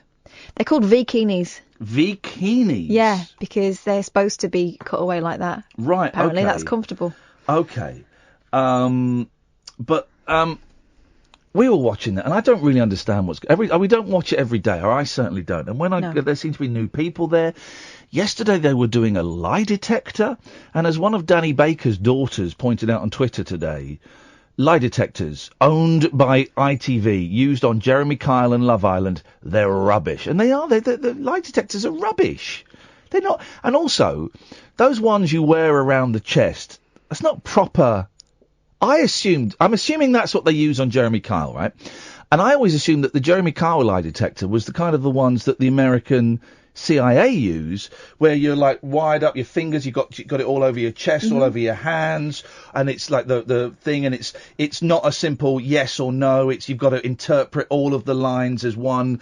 Take the overall picture before. That's what I thought. But they just wear a little thing that clips around their chest and. And call me a cynic. Yeah. But suits the producers to stir it up a little bit, doesn't it, with some of the dodgy answers? Don't be so silly, Kath. You are so silly, Kath. Because Jack and Danny at the moment, sorry, as well as being a hilarious Cockney rhyming slang couple, but they're walking it at the moment because they seem to be this kind of sweet and, I don't think they're going at it like rabbits like some of them are. They're quite sweet, aren't they? So they're walking it. And so what they do is they throw a couple of questions into the mix that make her feel insecure, and they have a big row. That's entertainment. I don't believe that he faltered on that. No, it really is absolute. There's some of that going on. It is rubbish. Lie detectors. But I don't really understand they've been on that island for about 6 years. It feels like it's a long old. That's why some of them are very much in love now. They were after about a couple of days. But then then I haven't seen it for a while, and that fella, the very buff, I can think of no better way to the black gentleman. Which one? The big buff one. He was like in proper love with someone else. But then tonight he's with someone else. Yeah, isn't love funny? Love. Quick. If I were on there, right, first girl that showed any interest in hooking up with me, I'd propose. Totally. Because what they do a lot is, and if you've seen it, you'll know this. There'll be like a group of people, and one will walk over and go, Kath, sorry, can we go and have a word? They always do that. They always one of them will go over and, Kath, can we go and have a quick word? Is that all right? And they walk off, right? And I would, not you, Katherine, but so Danny, right? So Danny showed an interest in me. I said, Danny, can we go and have a quick word? This is like day 2, yeah? Right, okay. Day 2. Have you kissed her or anything? No. Have you spoken to her very much? No. Right, so we go day 2. It's like, Go on, do it. I'll be Danny. All right. Yeah, babe. What? Well, listen, this is really hard for me to say, girl, but Go on, then you can be honest with me. It's fine. All right, I think your arse is amazing. Oh, thanks, babe. And I want to eat it. Whoa. So I was wondering. Oh, what are you doing? Would you do me the honour of being my wife and let me play with your arse any time I want? My dad's going to kill you. Is that a yes? Yeah, all right then. There we go, you see. Now, here's the thing. You're thinking, well, what if she says no? Simple. You move on to the next one. And you move on to the next one. Same speech. Exactly the same speech. You move on to the next. You move on. And if they say no, well, they're lost. They're not going to get a series on ITV2 over the winter. They won't get a job hosting the BAFTAs or whatever it is that they do. 0344 499 1000. We can see Andre calling in. So if you want to get, if you don't want him to come on the air, I suggest you pick up the phone. This is the Late Night Alternative on Talk Radio. Stimulating nightly emissions guaranteed to open your eyes and your mind. Oh my word. The Late Night Alternative with Iain Lee on Talk Radio. 0344 499 1000. No one else called in, so we have to, by law, go to Andre. Good evening, Andre. Hello, who's that? It's Iain Lee, Andre. You've been phoning me for about 10 years now, mate. Oh, sorry, I forgot. That's okay, buddy. Kath, all right? Kath is fine, I think. I won't let her speak for herself. Why should we let her speak? She's only a woman, for God's sake. Won't you even say hello? No, not to you, you scumbag. Not even being economical with the words. Go on then, be economical with the words. So. Right, thank you. What are you listening to? You. Well, turn it off, you muppet. Yeah, there you go, it's off. Good right, listen, right, yes, mate. Funny thing happened to me today. Did it involve lots of alcohol? No, it didn't actually. It only involved one.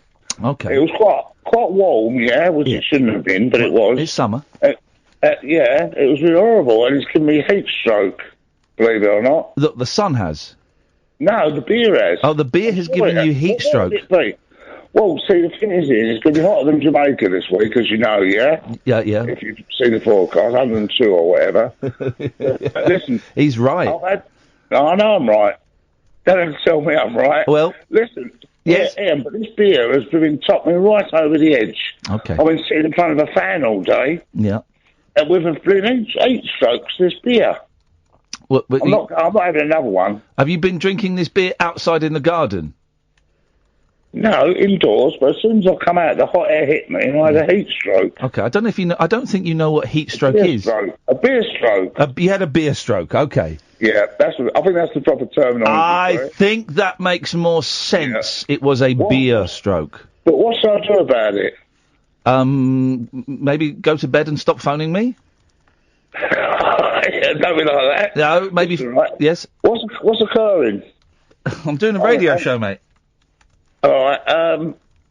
Well, I don't know what to say to you. You don't have to say. You don't have to. I've got plenty to say. My job is to have stuff to say, and I've got loads to say. So you don't have to say anything. I'm going to do tongue twisters in a minute.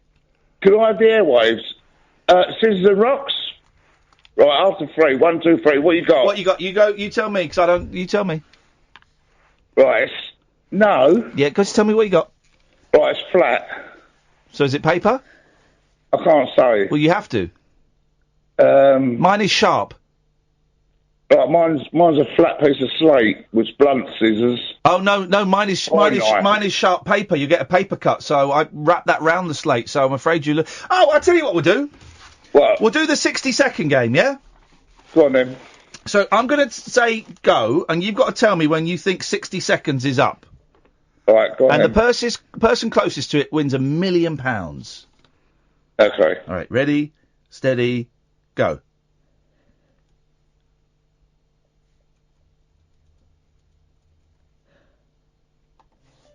Without talking in 60 seconds. If you think it'll help you.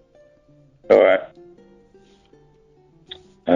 1 and 2 and 3 and 4 and 5 and 6, 7, 8 and 9 and 10, 11 and 12, 13 and 14 and 15. That's 30 seconds.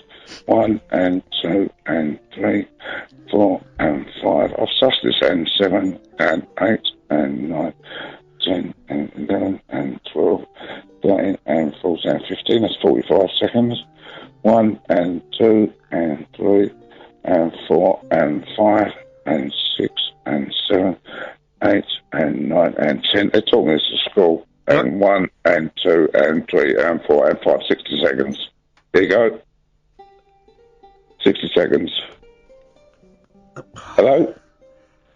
That's 58.42. How the hell? How the hell did He only started counting about 10 seconds after. Because I'm clever. I work from time. Well, you're in second place. So what do I win? You win nothing. You're in second place. How the hell did they? How did you do that? Because you go 1 and 2. That's the second, yeah? But you I started. But you were starting and stopping all over the shop. No, I need to start. I thought I counted 15 seconds to myself, and then I spoke the other 45 to you, yeah? Thanks for calling, Andre. I'm showing the YouTubers 58.42 seconds, second place. That's incredible. That's incredible. So he sort of went, and then he gave up counting and went, yeah, it's about 30. Is that what you would call an idiot savant? Well, a drunk savant. you're half right. What does savant mean? Savant is like knowledgeable, savant. Right. So the savant. Wise. All right. So sorry. So savant. Yeah. So idiot savant. Mm-hmm. Oh, stupid. So well, fair play. All right. Okay. Well, he's done it. I'm speechless after that. Absolutely. Look. Joe is digging that. Matthew is digging that. Julie, Ollie, Jamie, John. He's a hero for our times. He really is. As long as it's within a minute. Oh, you can't see my watch. All right. So, there's a thing about tongue twisters. Oh. Can you do tongue twisters? Not do you know really. any? 1 1 was What? a racehorse, 1 2 was 1 2, 1 1 1 1 race, and 2 1 1 2. No, I didn't know that That's one. a good one. I know the she sells seashells on the seashore. Do you? Well, that's it. I can't Oh. go much faster than that. But what's the rest? Because there's more to it than that. There's she sells seashells on the seashore. by the seashore. If she sells, then it's like another. Otherwise, it's just saying the sentence. Which Yeah. If Like she sells another one is how much oil could a gun buy if a gun buy could buy oil? Gumbo Caboya. Boil oil. She sells. Here it is. She sells seashells on the seashore. The shell. I can't even read it. She sells seashells on the seashore. The shells she sells are seashells, I'm sure. For if she sells seashells on the seashore, then I'm sure she sells seashore shells. Oh, it's a disappointment. It's a limp end, isn't it? We're not doing the woodchuck. No. No, woodchuck you can do. It's pheasant plucker you can't do. We're not doing pheasant plucker. Pheasant plucker's son. Don't even do that. Woodchuck you can do. How much wood would a woodchuck chuck if a woodchuck could chuck wood? A woodchuck would chuck as much wood as a woodchuck could if a woodchuck could chuck wood. Here we go. Here's one for you. Frivolously fanciful Fanny fried. Frivolously fanciful Fanny fried fresh furiously. Fresh furiously.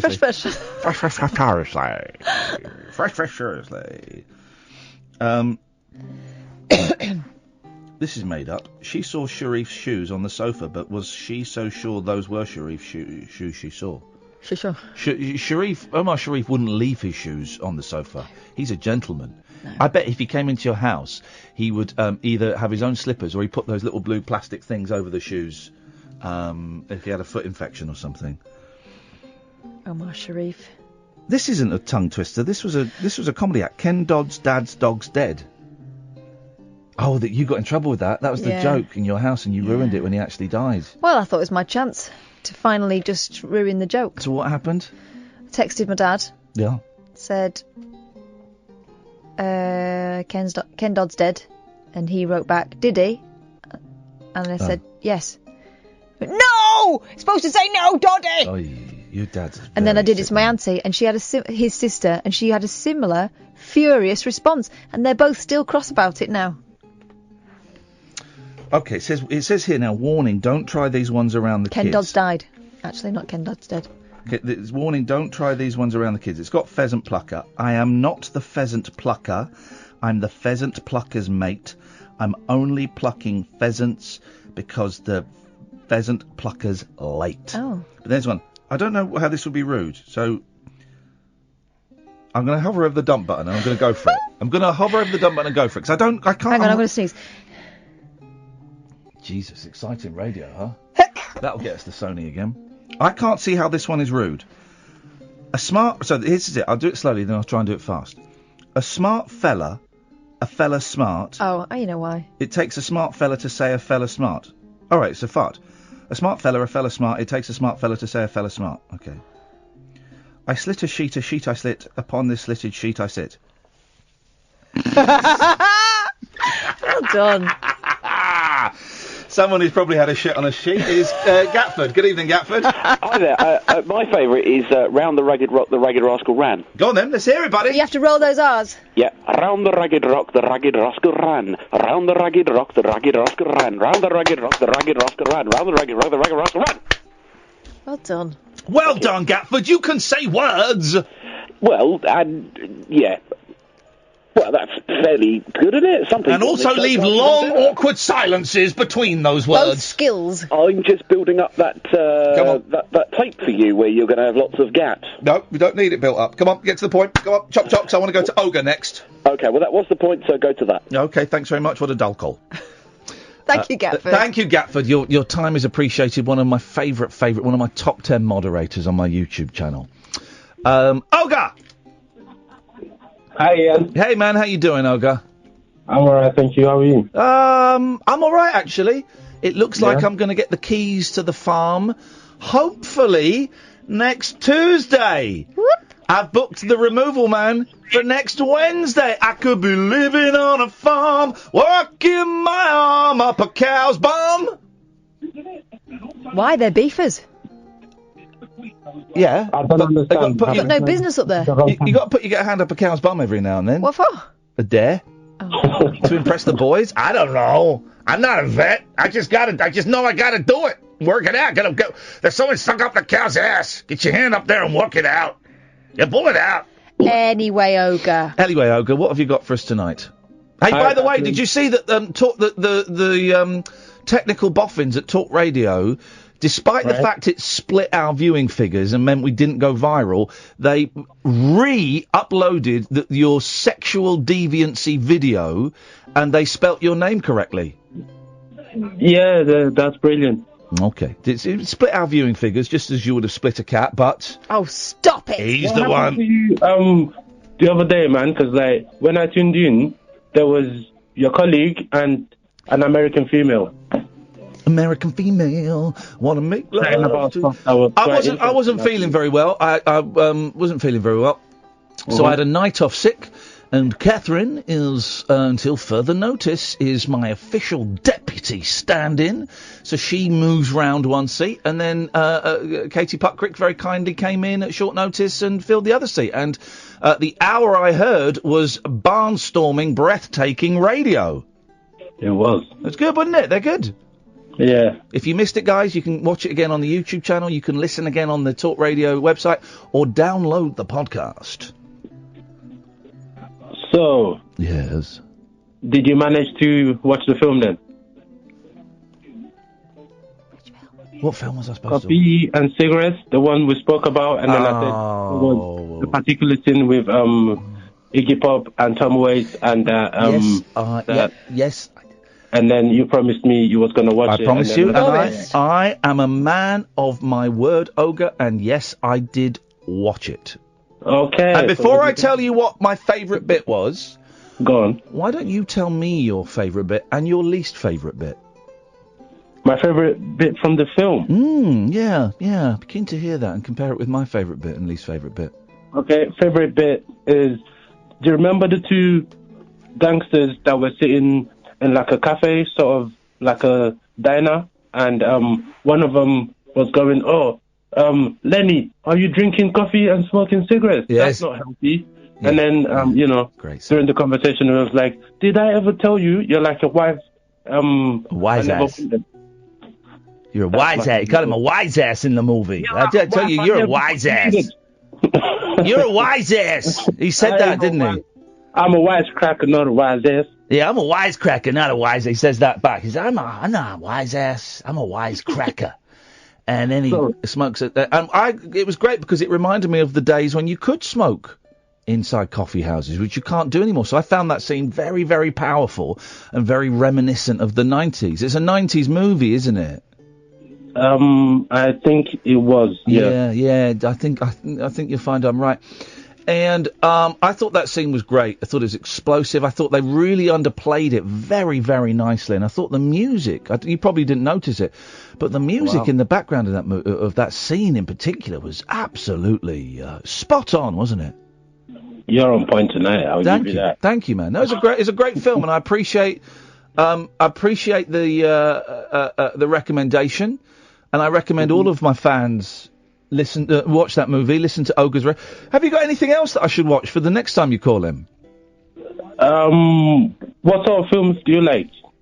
Oh, I like films like Coffee and Cigarettes. Okay. The kind of 90s movies with kind of low-key, understated performances. How about Junebug? Have you seen Junebug? Drumbug?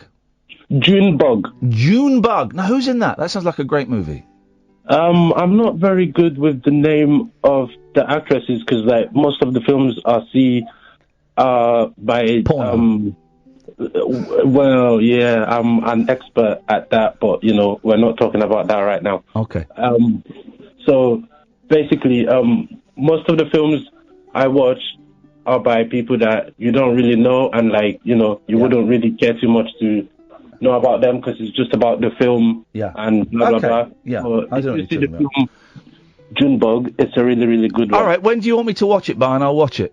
Whenever you want, I'll call you on my next day off probably. All right. Or whenever. All right, nice one. Hey, by the way, Brexit's going well, isn't it? Theresa May has given that new bloke the sack. Well, that means it's not going too well. Yeah, we're screwed, man. The whole country is being driven into the sea. Yeah. It's good for some people, though. Yeah, it's good for Jacob Rees-Mogg and Nigel Farage. Hey, what's your... I'm getting a kind of slight accent, but what's your family heritage, Olga? I'm West African. Is there... do you think... I want to leave this country, it sucks. If I went to West Africa, do you think I could... Do you think I could make it there? They love white people out there. Yeah? Yeah. Could I get a job as a well-paid radio host just talking rubbish there?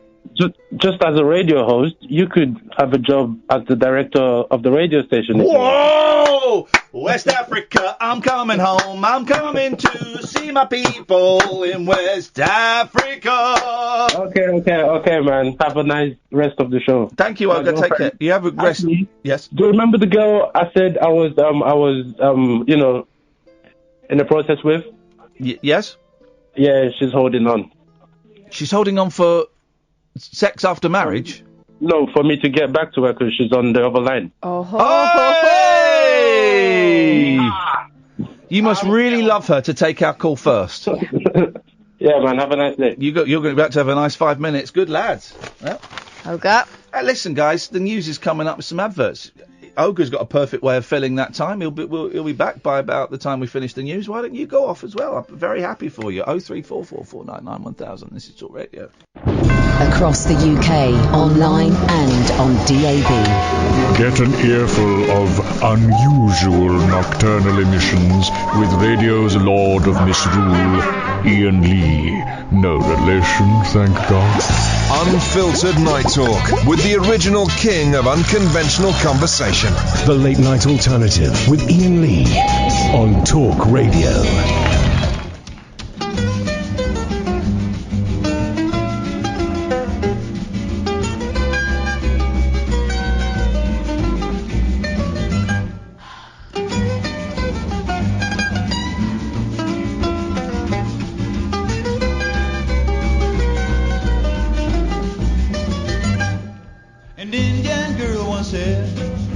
making in your cornbread.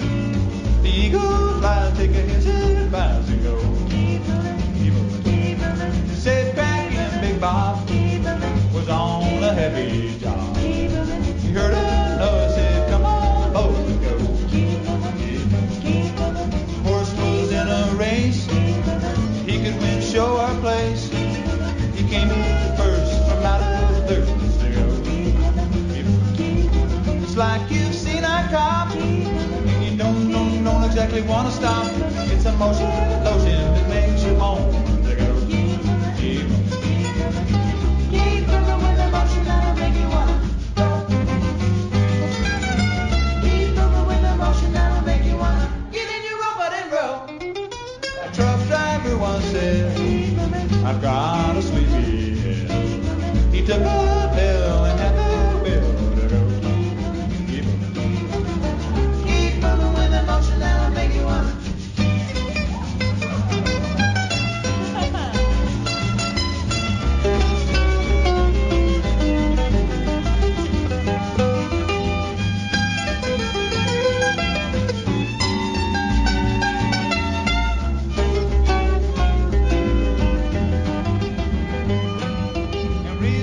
Brought down, a clown could only frown. But after a while, he started to slump some dough. Where's the dough? And little Betty Lou had a date but didn't want to screw.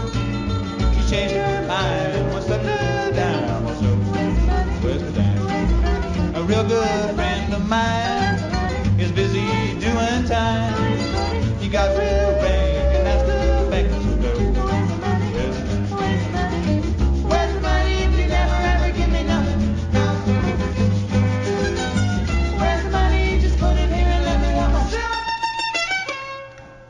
A boxer's in a ring.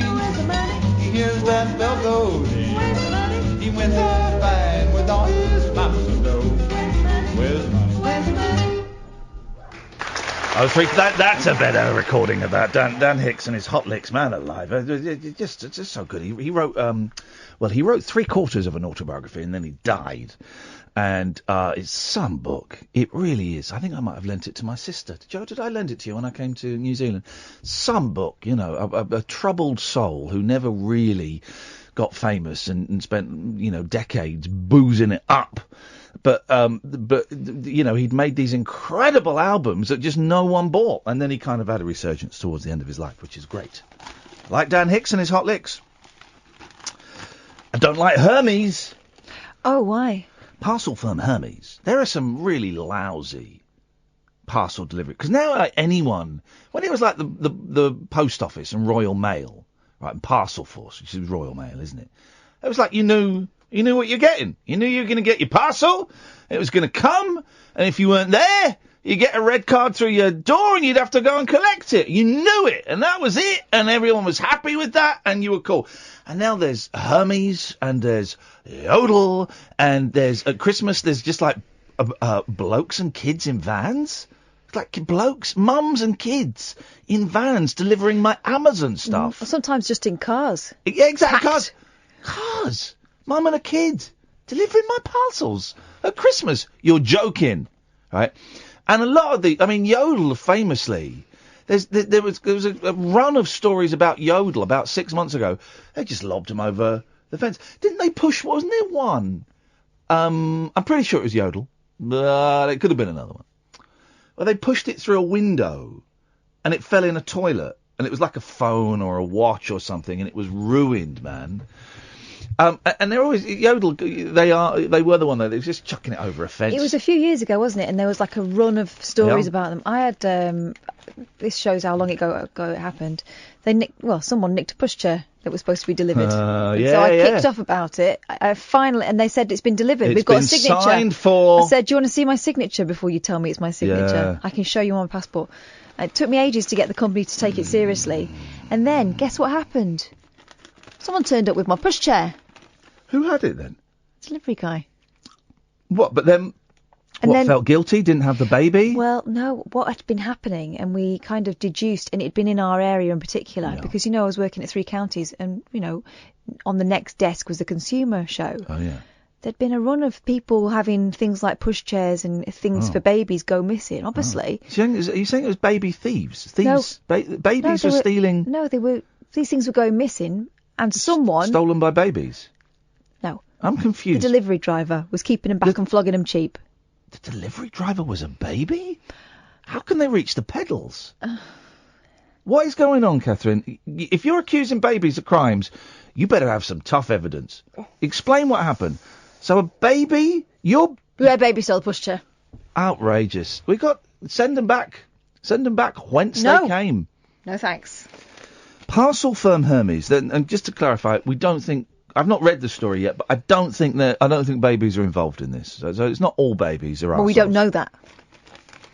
Parcel firm Hermes has apologised after videos showed its staff using parcels as punch bags. In the footage, depot workers kick and throw packages and even run them over with trolleys. Large items also lie on top of smaller ones. At the centre in Bridgewater, Somerset. Amazon Next and QVC. Is QVC still going? Mm-hmm. Is it?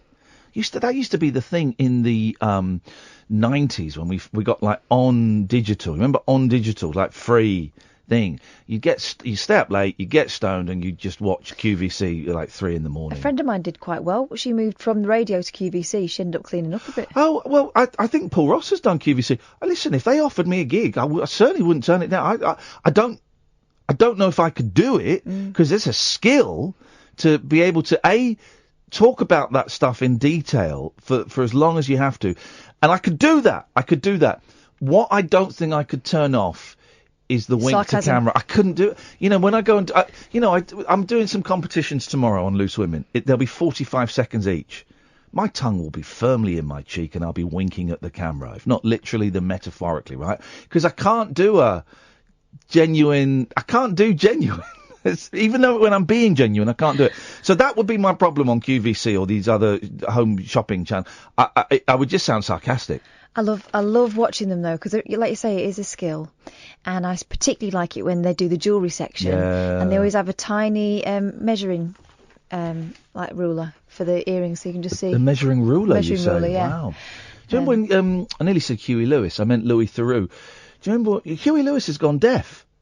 Oh, and yeah. He's had to cancel all of his concerts. I mean, Huey Lewis in the great scheme of things, but he's gone. I interviewed Huey once, the nicest guy. He seemed very pleasant. Is he Canadian? He comes across as Canadian. I got a feeling he might be American.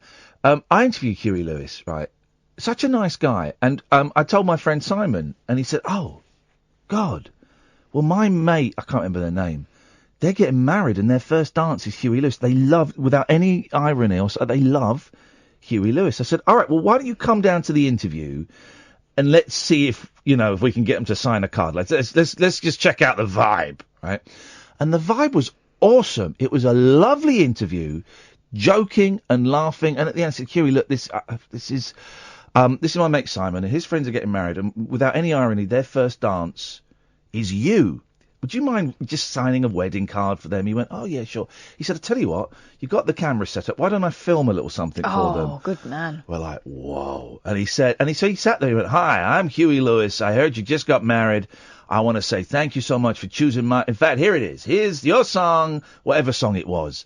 And I bet he was happy to be stuck with you. I can't remember, but he introduced their wedding song and filmed it. What a nice guy. And that's why I've always got time for Huey Lewis. I was saddened to read that. Anyway, so working back from Huey Lewis, Louis Theroux, he did shopping, didn't it? Shopping Channel for one of his shows, and it's just him, being an idiot. Being awkward. And just pointing out all of the wrong things. What are you doing? Nothing. I think my button's come undone. Okay. That's the power of my mind. But now the power of my mind is doing it up again.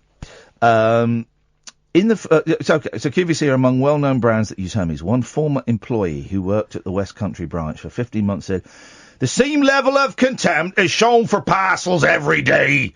The more we process, the more money Hermes get."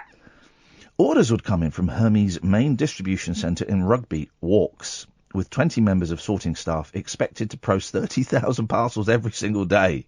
Wow. In footage recorded earlier this year, workers can be seen punching parcels on a conveyor belt. A spokesperson for Hermes said those involved no longer work there, and the depot has undergone a number of changes. So I was chuckling because on the other page is the Star. 0344 499 1000 is the Text Maniacs page, and they always text, can you put a picture of a Fitbird because I want to see her, and I can't use Google, basically. And here it just says, let's have a pic of Jessie Wallace. So there's a pic of Jessie Wallace. Let's read some of these tweets, shall we, to the Star. First of all, do you believe any of these are actually tweets? Yeah, because Pub Lunch, who listens to this show, used to tweet, used to get in there. He was also turning up one of my shows drunk and rude, but we've sorted that out. That story. Here we go. This is from Jimmy in Wigan, or Jimmy Wigan, I don't know. Thank God the two IS terrorist beheading, in capital letters because he's shouting it, thugs are being sent to US and not here, because they'd only be recruiting sat in a cosy cell, watered and fed. Pity the poor people they beheaded can't enjoy that luxury. Next one. This is from Mooseman. May says let's get on with Brexit deal. Wow! We've been saying that for 2 years!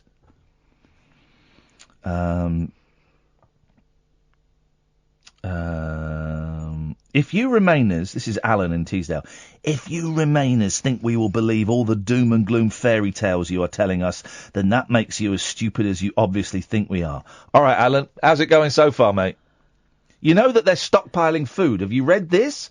The government is stockpiling food in case we crash out without a deal and food becomes really expensive. Your government is stockpiling food.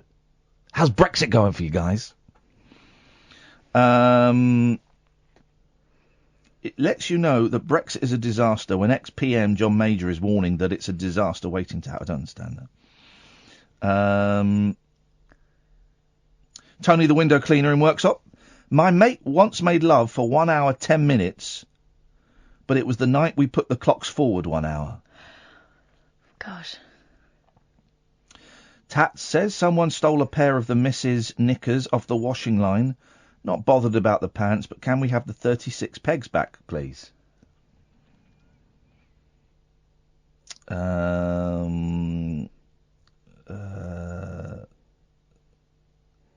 What's this? My boss says if I ever dare mention him in a text, I'm in bother big style. So best not mention Barry the Censored. What is this?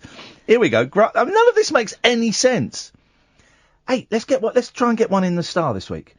Right, let's read this one, then we're going to compose. This is what we'll do for the rest of the show. We're going to compose a text that's going to get us in the Star. But it's going to need to be someone else because they'll know it's us. How? Oh, texting. What? I thought you said tweeting. Texting. Texting. Britain, this is from Grant Hatley. Grant Hatley. Britain used to be a country of free speech. Now, thanks to the loony lefties, you have to watch and carefully edit every single word you utter. No, you don't, Grant. You just got to face the consequences. Also, free speech is a myth. Right. So, what do we want? Do we want to see a picture of a fit girl in her pants? Picture. Okay, name a fit girl that we can get. Hey, let's get a picture of Katie Puckrick in there.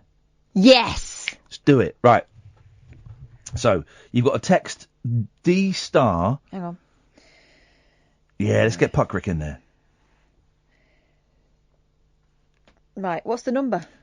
85525. This is for the Star, Daily Star, guys. This isn't our number. It's 25 pence plus network charges, okay? How much? Right. So, And I've got to do D star at the beginning. D star, one word. All caps. It doesn't really matter, mate. Will you say that? It doesn't. I've started. Can I let you into confession? I've started texting phone-in radio shows. This is true. I know, because Yasmin got one the other day and didn't believe it was you. I texted Yasmin. I texted Howard Hughes. I texted. Don't tell Paul this, because I was listening to him on the way home, but when I got home, I switched to another radio station. I texted Dotton Adebayo on BBC London last night. I've texted him quite a few times. I like Dotton. I texted him quite a lot. Last night I texted him that I can't come. No, there's no. That was what I texted him about. He was talking about antidepressants. And so right. Did you read it? I don't know. I fell asleep. All right. I feel like I've disappointed you by seeing other radio hosts. No, it wasn't that. It's just that I was in the middle of typing a message about Katie Well, hang on, Puckrick, what and you- all of a sudden you're screaming, I can't come. What have you texted? Because How about a picture of 90s babe Katie Puckrick? now I'm going to get. She always. So she was in the Word. When I see her, I always think of. The word is hot. I always think the word is hot. That doesn't make sense. Because you want the word to be like the F word or a sex word, but you don't want to say that. No. So you want an innuendo. I can't repeat the word. I think of when I see her. There we go. This is great, guys. This is great. I would be an excellent lad. Mainly because of your huge balls. Do we do the quarter past break? Let's do that, then we'll go to Ben. This is Talk Radio. No rules nocturnal nattering for nightbirds, nurses, and Nosferatu. All right, cool. The Late Night Alternative with Iain Lee on Talk Radio. 0344 499 1000 here Mondays and Fridays. You can listen to Talk Radio on DAB. Download the app or go to talkradio.co.uk. 1 o'clock is Paul Ross. Let's go to Ben. Good evening, Ben. Hello, Ian. How you doing? I'm all right, thanks. Ben, what you got for us? Yeah, no, I've literally just discovered your podcast today. Oh, nice one, man. How did you discover that? Was it like a recommended, or did you how did you find it? Well, I used to listen to you back in the Absolute Radio days. Okay. A few years back. Yeah. And then I lived in Soho for a couple of years when I was working at Kew Gardens. Naughty boy, And yes, I then like it. On my well, I'm in my cab home at the moment. Actually, I'm going through South London. Hey, nice one, man. And I'm glad you found us. yeah, It's the same old rubbish. This sounds mad. Until I googled your podcast, your show. Yeah. I didn't actually know what you look like. Well, what was the image? Obviously, I'm a very attractive man.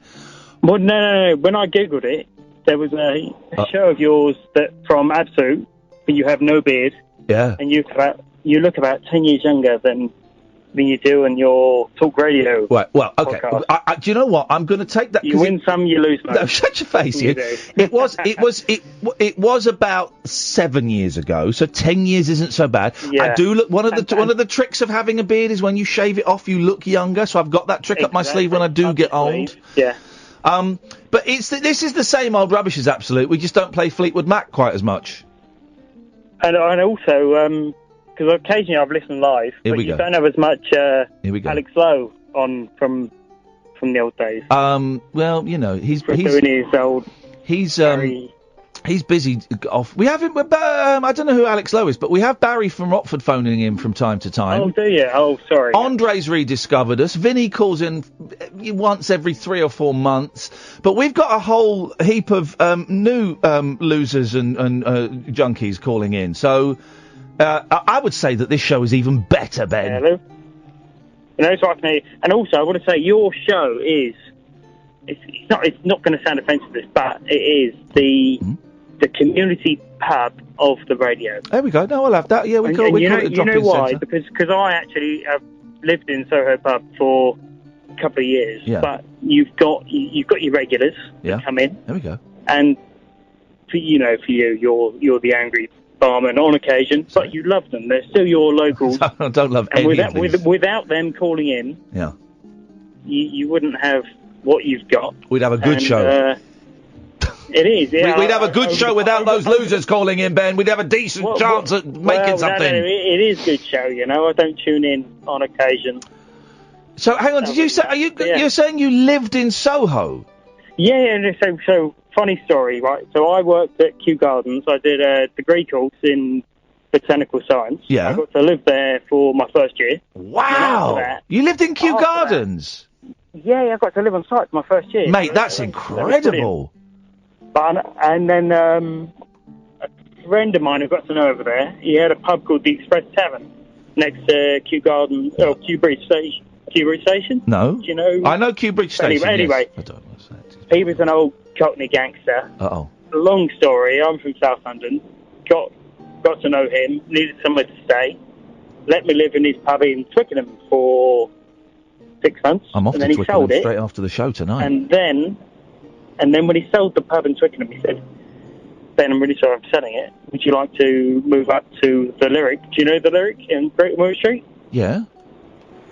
So he said, do you want to move up there? So for my second 2 years at Kew, I lived up there. Okay. Well, it's not quite as funny as you said it was going to be, but... Well, no. But my bedroom overlooked the Windmill Strip Club, so... Oh, wow, that's a very... that was the proper naughty part of town. That's a very, very naughty part of town. Hey, well, listen, Ben, I'm glad you found us. We're on Monday to Friday, 10 o'clock at night. Please spread the word. We need as many listeners as we can get, man. No, we'll do it. No problem. Thank you, Ben. I'll call you when I've had a few less drinks. I'll ring you again. Nice one, man. Take care. care. Thanks a lot, Ben. There you go. Lovely. What a nice man. It's nice that I always find it amazing when people that haven't listened to me for ages, because I left Absolute, I kind of disappeared off the radar a bit. People rediscover me. It's nice. I wonder what they think when they haven't heard the act for. I mean, Absolute 6 years ago, I suppose. I left there 7 years, 6, 7. When they haven't heard the act for that long, I wonder if they think it's different, if it's the same, if it's... I don't know what they think. 0344 499 1000. Let's go to George. Good evening, George. Evening, Iain, Kath. Hi, George. George is sounding perky. Am I? You sound perky. What's going on, man? I just sent you an email. Did you get it? No, because if you've sent it to my Iain at Iain Lee, it takes about 25 minutes for those emails to come through. I don't know why. It's not my fault, but I'm not going to give everybody my private email address. I think I might have sent it earlier as well. It's not come through yet, George, I'm afraid. Hasn't it? No, I'm not lying. I'm actually telling you the truth. Can I read it to you then? Yeah, well, if you've got it, sure. Here we go. I've been made to suppose that here in London some young minds are to be inspired to create a philanthropic, loving God to run a peaceful, harmonious, leisure-oriented, country and poverty-free world of wonders via the marvellously programmed workings of a bank of a zillion wonders, Boaz W for short, will safeguard and use all of this world's money in the form of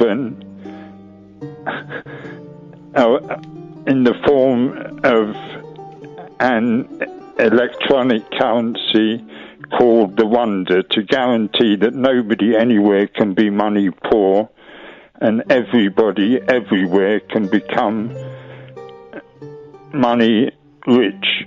Replacing all government, Boaz W will operate as a one-world government to provide a universal wealth service for a truly brilliant world of wonders. I didn't read it very well. I'm glad you accepted that. No, you didn't read it very well. I'm sorry about that. That's right. It's 12:30 on a Tuesday night.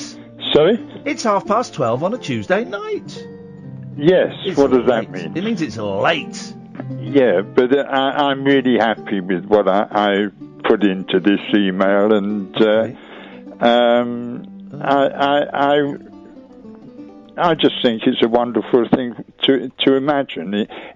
Imagine creating a God to look after all of us. I think that has to be our future, Iain. I really do. I don't know what my response to that is meant to be. That statement. Well, just can you imagine creating an intelligence and give that intelligence all the money in the world and program that intelligence to look after everybody in the world? Yes. A computer? No, I don't want to. No, I don't want a computer to look after everybody in the world. That sounds horrendous. Why is it horrendous? Because a computer, a soulless machine, and also if a computer is intelligent enough to do that, it will eventually realise it doesn't need humans. No, you create an incorruptible God and everybody's loving God. Corruptible. No, it's programmed to be incorruptible. Yeah, but it's programmed by humans. Yeah, to be be and operate as a loving God. Yeah, but it's programmed by. It's got to be programmed by humans, and humans always put a little back door in there. If something is designed by humans, then it is instantly flawed. I just can't agree with that. I just think. Have you not seen the Terminator movies? No, I haven't. Well, you should go and watch it before you start spouting about a computer that's going to govern us. Go and watch Terminators 1 and 2. I wouldn't bother with 3. It's not going to govern. It's going to lovin'. It's a lovin'. Machines can't love. They can. Don't you think about sex bots? No, I'm just thinking that there is a loving God out there who wishes us to do this, and it's like the Christian prayer, the Lord's Prayer, give us each day our daily bread. Well, maybe this is the way that a loving God can give us all our daily bread and pay us the equivalent of 100 quid every day, and make sure that nobody in this world... Never going to happen. Because why would the billionaires and the multi-millionaires, why would they hand over any of the power that they've got? Why is Jacob Rees-Mogg and Donald Trump, why are they going to hand over any of their own power? No, we will take their power away from them. Violently? Sorry? With violence? Not violence, no. We will create this loving God and give this loving God a zillion wonders. No, but you've just brushed past the point. How are you going to take the power away from Elon Musk? Because their existing money will become worthless. But no, because they're the ones with the power. So they would have to, they would have to veto money, and they're not going to do that. The people with money are the ones with power. You say, "Oh, we're going to take away the power of money," but that's meaningless. We're not going to take away the power of money. We're going to use money to take over all existing money and introduce a one world electronic currency. Okay. And everyone will deal in that currency. But you said we're going to use money to take over money. Well, that's a circular argument that's meaningless, because the people, it's like 20 men have got 85% of the money in the world. How are you going to take it away from them? Well, people ultimately have the power, and if people decide we haven't got power. We haven't got any power. If we come together, we've got all the power. No, we haven't. No, people haven't got power. And people don't care. People care about whether they can, when the new iPhone comes out, who's going to win Love Island, and, some poor young girl has taken a heroin overdose. That's what people care about. Well, in the future, I imagine that there'll be a lottery every day, and people will win nice money every day, and money will cease to become an issue in the world. Money will cease to become a problem. Then why would people want to win money? Because to win money, money is a means of exchange. So if you have more than the average amount, you can acquire more than the average can acquire. So you're replacing money with money? Electronic money. But I thought you were trying to get rid of greed and inequality. No, there wouldn't be any greed or any. Yeah, they would. Everyone's trying to win money on your lottery. No, they're not. Everyone automatically would be given 10 tickets every day. They would have their numbers. They would have their numbers coming up every day, and every day everyone would have the possibility of becoming rich. But but why would people care about being rich if money is unimportant? It's not unimportant. But you just said it was unimportant. No, I'm saying nobody can be poor, but everybody can be rich. You just guarantee that. Oh, come on, but some are richer than others. Sorry? But some are richer than others. Yes, the people that So work, some are rich and some are poor. Yeah, but it's all comparative. The future is about leisure. We are going into a leisure future. I'm quite certain of that. Less and less people will need to work in the future. No. Less and less people will be able to work because of these robots that you're designing. Because robots are replacing everything, man. Yeah, people still need to work. People still need to earn, but there won't be any jobs in 20 years because everything will be done by a robot. Maybe almost everything, but we as I say, I'm quite sure that we are going into a leisure age and a one world future, a future with no countries and no governments and a programmed one world government to look after all of us. I think that your ideas are coming from the right place, but saying it over and over doesn't make it possible. Imagining it makes it possible. It's not so far, is it? Well, everything has its time and place in my mind. As you know, everything is scripted. Everything is... We're all actors in this mystery play. And you say that, and then you're always disappointed when things don't launch when they're supposed to launch in your mind. I know, but things are launched now. Things are in motion, and I'm really... very happy with this email I put together this evening and have been sending it around, and we'll see what happens. All right. Nice one, George. I always enjoy kicking ideas around with you. Thanks for the call, man. Thank you. Cheers, with this. Ta-ta. 03444991000 is the telephone number. If you want to give us a call, then give us a call. It'd be really nice. It'd be really nice to talk to you. Did you hear this story about John Major getting in a moody? John Major. Well, I'm John Major. Yeah, go on.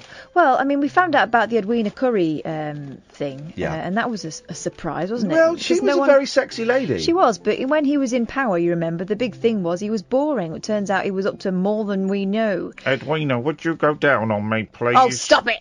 Right, well, it turns out he was also a menace with the soft furnishings. Oh! Sir John Major apparently hurled cushions at aides with whose opinions he What? disagreed. People with AIDS, babies with AIDS. No. His principal private secretary even begged the PM not to bombard him with furnishings after critiquing his speaking style in an unusually frank memo. In the memo dated January 25th, 1991, Sir Andrew Turnbull told Sir John he had a tendency to add words and phrases which are redundant or worse, clichés during his speeches. But the note begins with a reference to Judith, possibly Sir John's aide, Judith Chaplin. May I, at the risk of having a cushion thrown at me, as was Judith's fate, offer some comments on your speaking style, Sir Andrew writes. I mean, if the worst thing you're worrying about is having a cushion lobbed at you, I, who work with someone who regularly uses the nearest thing to hand, often something quite hard and pointy, to luzz at me to make his point. I wish it was cushions. You have made it sound like I push an erection in your face. Wow, no, I never said that. My penis, as you know, is very, very pointy. It's a birth defect. Surgeons from around the world have looked at my penis. You ever do that, I'll snap it off. And I'm talking about the pens. They have paper. Said that you brought up an issue. You brought up a personal issue, and I'm going to address it. I have a pointy penis, and at some point, I'm hoping, is partly why I did the jungle, was so I could get a deposit towards getting my penis reshaped into more of the kind of the classic bell. Oh my God. At the moment, it looks like a blooming Stanley knife. Very small Stanley knife. 0344 499 1000 is the telephone number if you want to give us a call. This is Talk Radio. Closing time conversation for tax inspectors, taxi drivers, and taxidermists. Great big talk for the wee small hours. You've been trolling me big time, mate. The Late Night Alternative with Iain Lee on Talk Radio. No, Katherine, I'm saying your mum's a looker now, not in her days. You just said she was in her day. In No, her she's day, a she was beautiful hot looking stuff. woman now. And does she No. have a phone number? Yes. A mobile? She don't use it. Okay. And she only texts in capitals. Oh, fine. She's an angry, passionate woman. She can't find caps lock. How are things between her and your dad? Sickeningly good. Okay. So move on. All right. I don't want a new dad, and it's certainly not going to be you. Try it. Ask me for some pocket money. No. Say, Dad, can I have some pocket money, No. please? God, no. Say it. No. Try it. Try it out for size. No, this is all just wrong. Just use these words. Walk around in these words. Stretch them. See how it I'm feels. 40. I don't ask for pocket money anymore. Okay. Just ask your dad. And it's great that you can call me that. You're not my dad. You're not even my real dad. That cuts. But That's the sort of stepkid I'm going to be. I'm not. You're not even my real dad. I'm not. Well, there's being a dad because I impregnated your mum, and there's God. being Saying it. There's being a dad because I'm making love to your mum on a regular basis. Now in the bedroom next door, and that's what's going on, Katherine. And you just need disgusting. You just need to accept it. Ugh. I'm staying with your mum. Oh God. Through thick and thin. She's a passionate woman with needs. Oh God. And I'm happy to fulfil those needs. Stop it, because this is working for me. Yesterday marked the 7th anniversary of the death of Amy Winehouse. The singer joined the fabled group of celebrities who died at age 27. This is the 27 Club, right? And it's famous rock stars that died.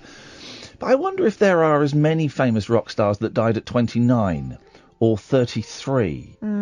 27 seems a bit too easy. So we got one of the lousiest, overrated guitar player. I'm going to describe someone, and you've got to guess who they are from my description. The lousiest, overrated guitar player of all time. Hendrix? There we go. 27. I don't agree with that, by the way, but I know that's how you feel. He found fame in London when he moved to London from America. He died in London. Okay. Okay. One of the crappiest, most pretentious... Jim Morrison. There we go! I know you too well. Jim Morrison was the lead singer of The Doors, who shot to fame in 1967 with Light My Fire. With fame came pressure, and with pressure came alcoholism. In 1971, he was found dead in Paris. In a bath. Although mystery still surrounds the exact... No, he wasn't. He died of a heroin overdose in a bath. Next. Okay. Here's another one. Tiny little weasel of a man. Ratty. Very ratty little man. James Dean. No. Pop singer. Murdered? Don't know. Hit. Tiny little ratty man. Overrated. Shouts. Lousy. Wore cardigans. Awful, crappy little band that have spawned. The drummer from that crappy little band is now the singer in one of the crappiest bands in the world. You're Kurt Cobain. There we go. Exactly. I think that's quite a cruel description of someone who's obviously complicated. Murdered by... Possibly. Murdered by his lifestyle. Murdered by Bill Cosby. Okay.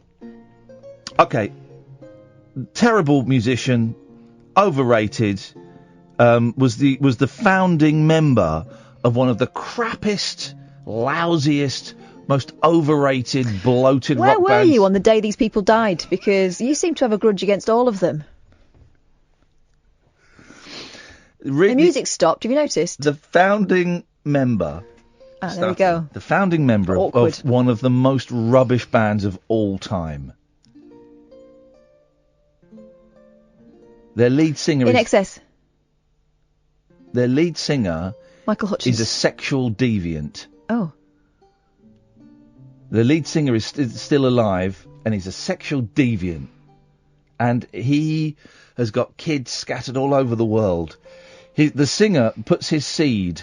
waters his seed with the love moisture of women of much, much younger ages than he. Oh, so is it an ex-Rolling Stone? Yeah. He's certainly an ex as he's dead. Right. Died in a swimming pool. Was he murdered? Thingy. Your fella. Brian Jones. Brian. Okay, here's another one. Big Brian. Woman, drunk, sings like a man.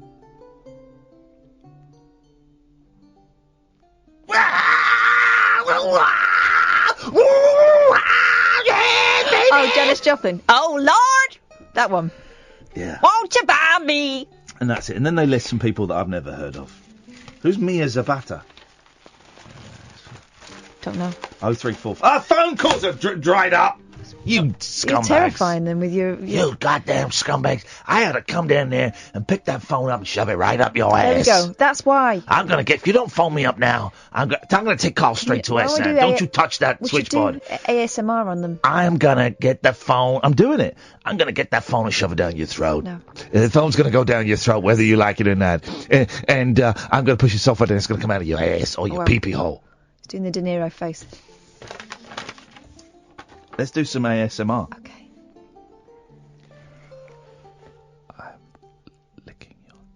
No, it doesn't have to be sexy like that. Licking ears isn't sexy. Well... Not with the crap that comes out of mine at the moment. Could you not be a pervert just for 5 minutes?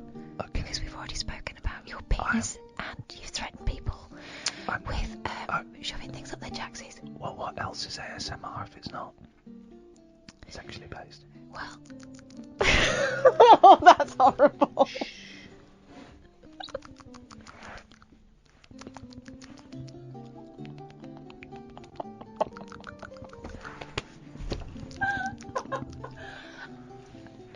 Please stop doing that, because it makes me, Stop it. I'm just making... These aren't even sexy. No, but I really need the loo, and you're making me laugh too much. Piddle up by the microphone. Put the microphone in the toilet. No, certainly not.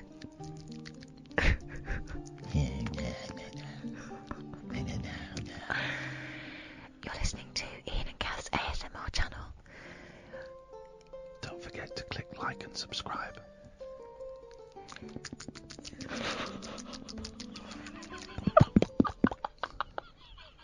You're not taking it seriously. Stop Stop doing those weird noises. You do something then. I'm seeing you driving this. Okay. I'm now going to clean out your ears. That's what they do, isn't it? You just told me off for doing that. I'm not doing it with my tongue or any body part. I'm going to use a cotton bud. You have to have a cotton bud then to do Okay, it. let's pretend. No, you can't pretend. You have to do it. They don't know this. So I'm just going to do your left ear if you just want to move over. Oh, look at all that in there, dirty monkey. Right, let's do the other ear. With my penis? No. It's sharp, but I can blunt it. Okay, well, you do it then. If you're so good at this. You do it. You're fine. You do it. I can't. It's fine. You do. I'm not gonna. My Well, let me do zips are it. sealed. Stop.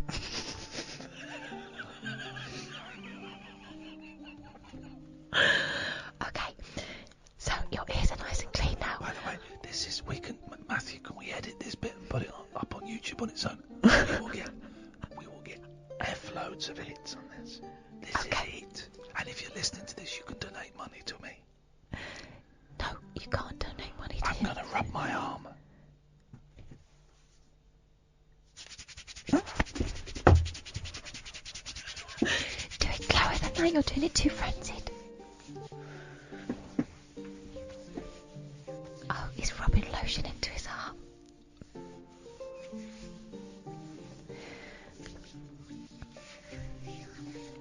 I'm just gonna unzip.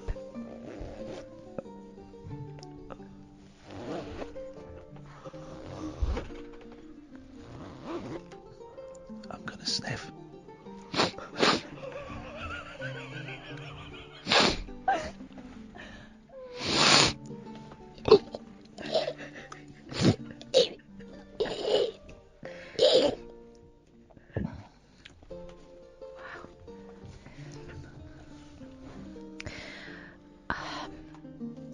I'm so glad we've had this conversation tonight. I've got something we can do. Hang on. Okay. This should be. Shh, everyone be quiet. Shh.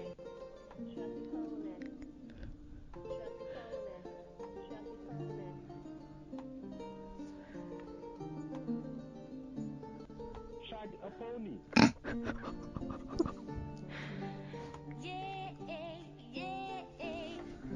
I'm gonna play with my beard.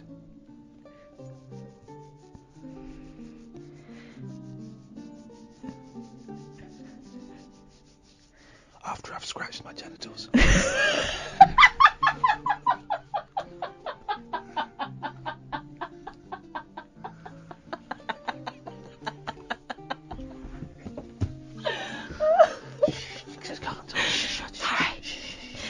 Sorry.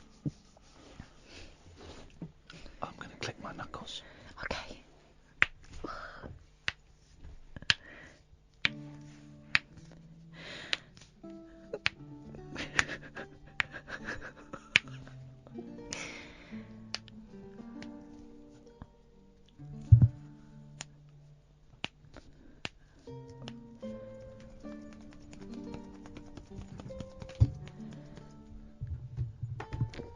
You do one then. Okay. I'm gonna.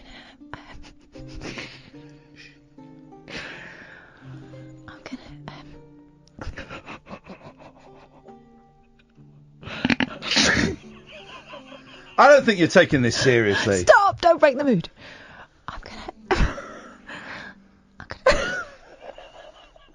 You're not taking it seriously. I'm gonna slap my cheeks.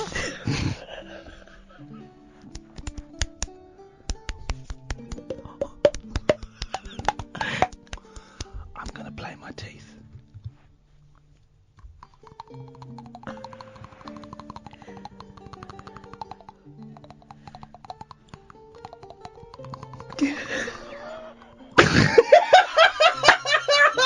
It's Paul Ross!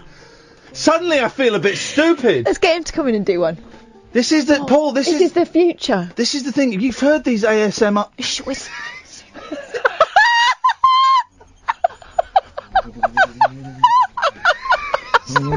Best 5 minutes of radio I've ever had. Have you heard these ASMR? No, I videos? have not. And I don't want to hear any more about you dirty pair. This is what this is. Honestly, they get millions of hits, and it's just people. It's just people talking. You honestly, YouTube tomorrow. No, ASMR. It's not sexual. I put all that behind me. They just talk like this. No more of that old nonsense.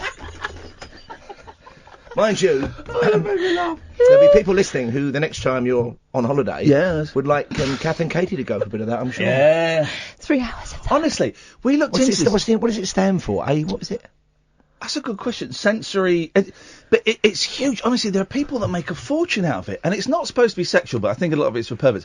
And they'll do autonomous. Okay, what non-perverts would be interested in that rubbish? It's autonomous sensory meridian response. So bullshit. The thing that makes you. That It thing makes you between a tingle tingle. and a cringe. And it makes you tingle down the back of your neck. Not everyone, some people. And they'll do like bubble wrap and whisper stuff, and they'll clean out with a stereo microphone. They'll clean out ears. So if you've got your headphones on, you feel like someone is, it's nuts, man. Seriously, this Some is the people love future. Radio is dead. Right? Radio is dead. Radio is dead. The ASMR is the future. For fun and profit. Blimey, the things you two reveal to the world. The things we do when we've got no content. But you've got content, Paul, because that's what you do. What the hell is on your show A tonight? lot of old tosh, but I've got one big anniversary today, maybe inappropriate. 175 years ago today, Charles Mackintosh died, fell off the perch. So we're celebrating Charles Mackintosh? the man who gave us the proper raincoat. 200 years ago this year, a brilliant inventor, Scottish inventor, John Syme, discovered a process by which you could combine rubber with coal tar. That was the rubberised Mackintosh. Yes. There are people who enjoy that. So we're talking raincoats on the show today, and that's about it for 4 hours. Do you want us to teach you how to do some ASMR? Because you might. Just do that, but really quietly. Well, if we didn't have that, we wouldn't have the dirty. Remember the Dirty Mac Brigade? Oh, that great audio tape of Letters to Page 3 Girls. That one. Oh, you no, mean? I don't know that. Have you ever heard that? Oh, No. what's it called? I've got the CD somewhere. Of course you have. And it's really funny because it's basically proper actors reading with inappropriately eerie music on it. Things like, I liked you on Thursday. And they just read the letters all these girls got, and they're all the ones from the kind of mid to late 90s who often had different names. There's one called Donna Ewing, who when she did something more explicit porn was Nina Down. But on page 3 she was Donna Ewing. So they say, I was surprised to see you in Mayfair. Wow. I thought better of you, but I quite enjoyed it. It's all, and they just read them. I know. I thought better what's of it called? you. Dirty. I think it's just called Dirty Fan Mail. Oh, I think. Yeah. There used to be a guy. I don't know if you ever heard the tape. He used to phone up LBC when I was there, and he'd been phoning up for a long time. But he would phone up like the news office, and the tapes would get passed around. I wish I had them. They used to call him Mr. Shouty. I would like to complain about the weather report today. You said it was going to be sunny, and it was cloudy. This is this, and there was so many of these, and my soon-to-be ex-wife was a reporter then. She'd invite me down and would just play these tapes, and it's the funniest. So thing. maybe you could do the Mr. Angry, the higher decibel version of that thing you've just told me about. Yeah. With people, because I loved your Knight's voice last night. I think you should do a Liege Lord phone-in or something. Varlets, phone us now, ye varlets. Yeah. Well, this is because I am getting very, very excited about the thought of going to medieval times with my kids. Oh, you've relented, because last night you said you might leave them in the hotel room and go on your own for a good time. It's the kind of place you'd want to go to. What do you think? Totes. Yeah, would you dig it? Yeah, of course I would. Don't be so silly, Kath. There we go, you see. You can't mess around with this stuff. Paul Ross will be on at 1 o'clock. Raincoats. Guys. Raincoats are plenty. We will be back tonight at 10. Don't forget, podcasts. Best of podcasts. This, if you miss Katherine and Katie Puckrick on Friday, you can get that podcast on iTunes or Acast. We will be back tonight at 10. Manchester, there are 4 tickets left for, I'd like to say it's a 15,000-seater arena. It's not, I was 65, so come on, guys. Help us sell out. We'll be back tonight at 10. Until then, from us, ta-ta!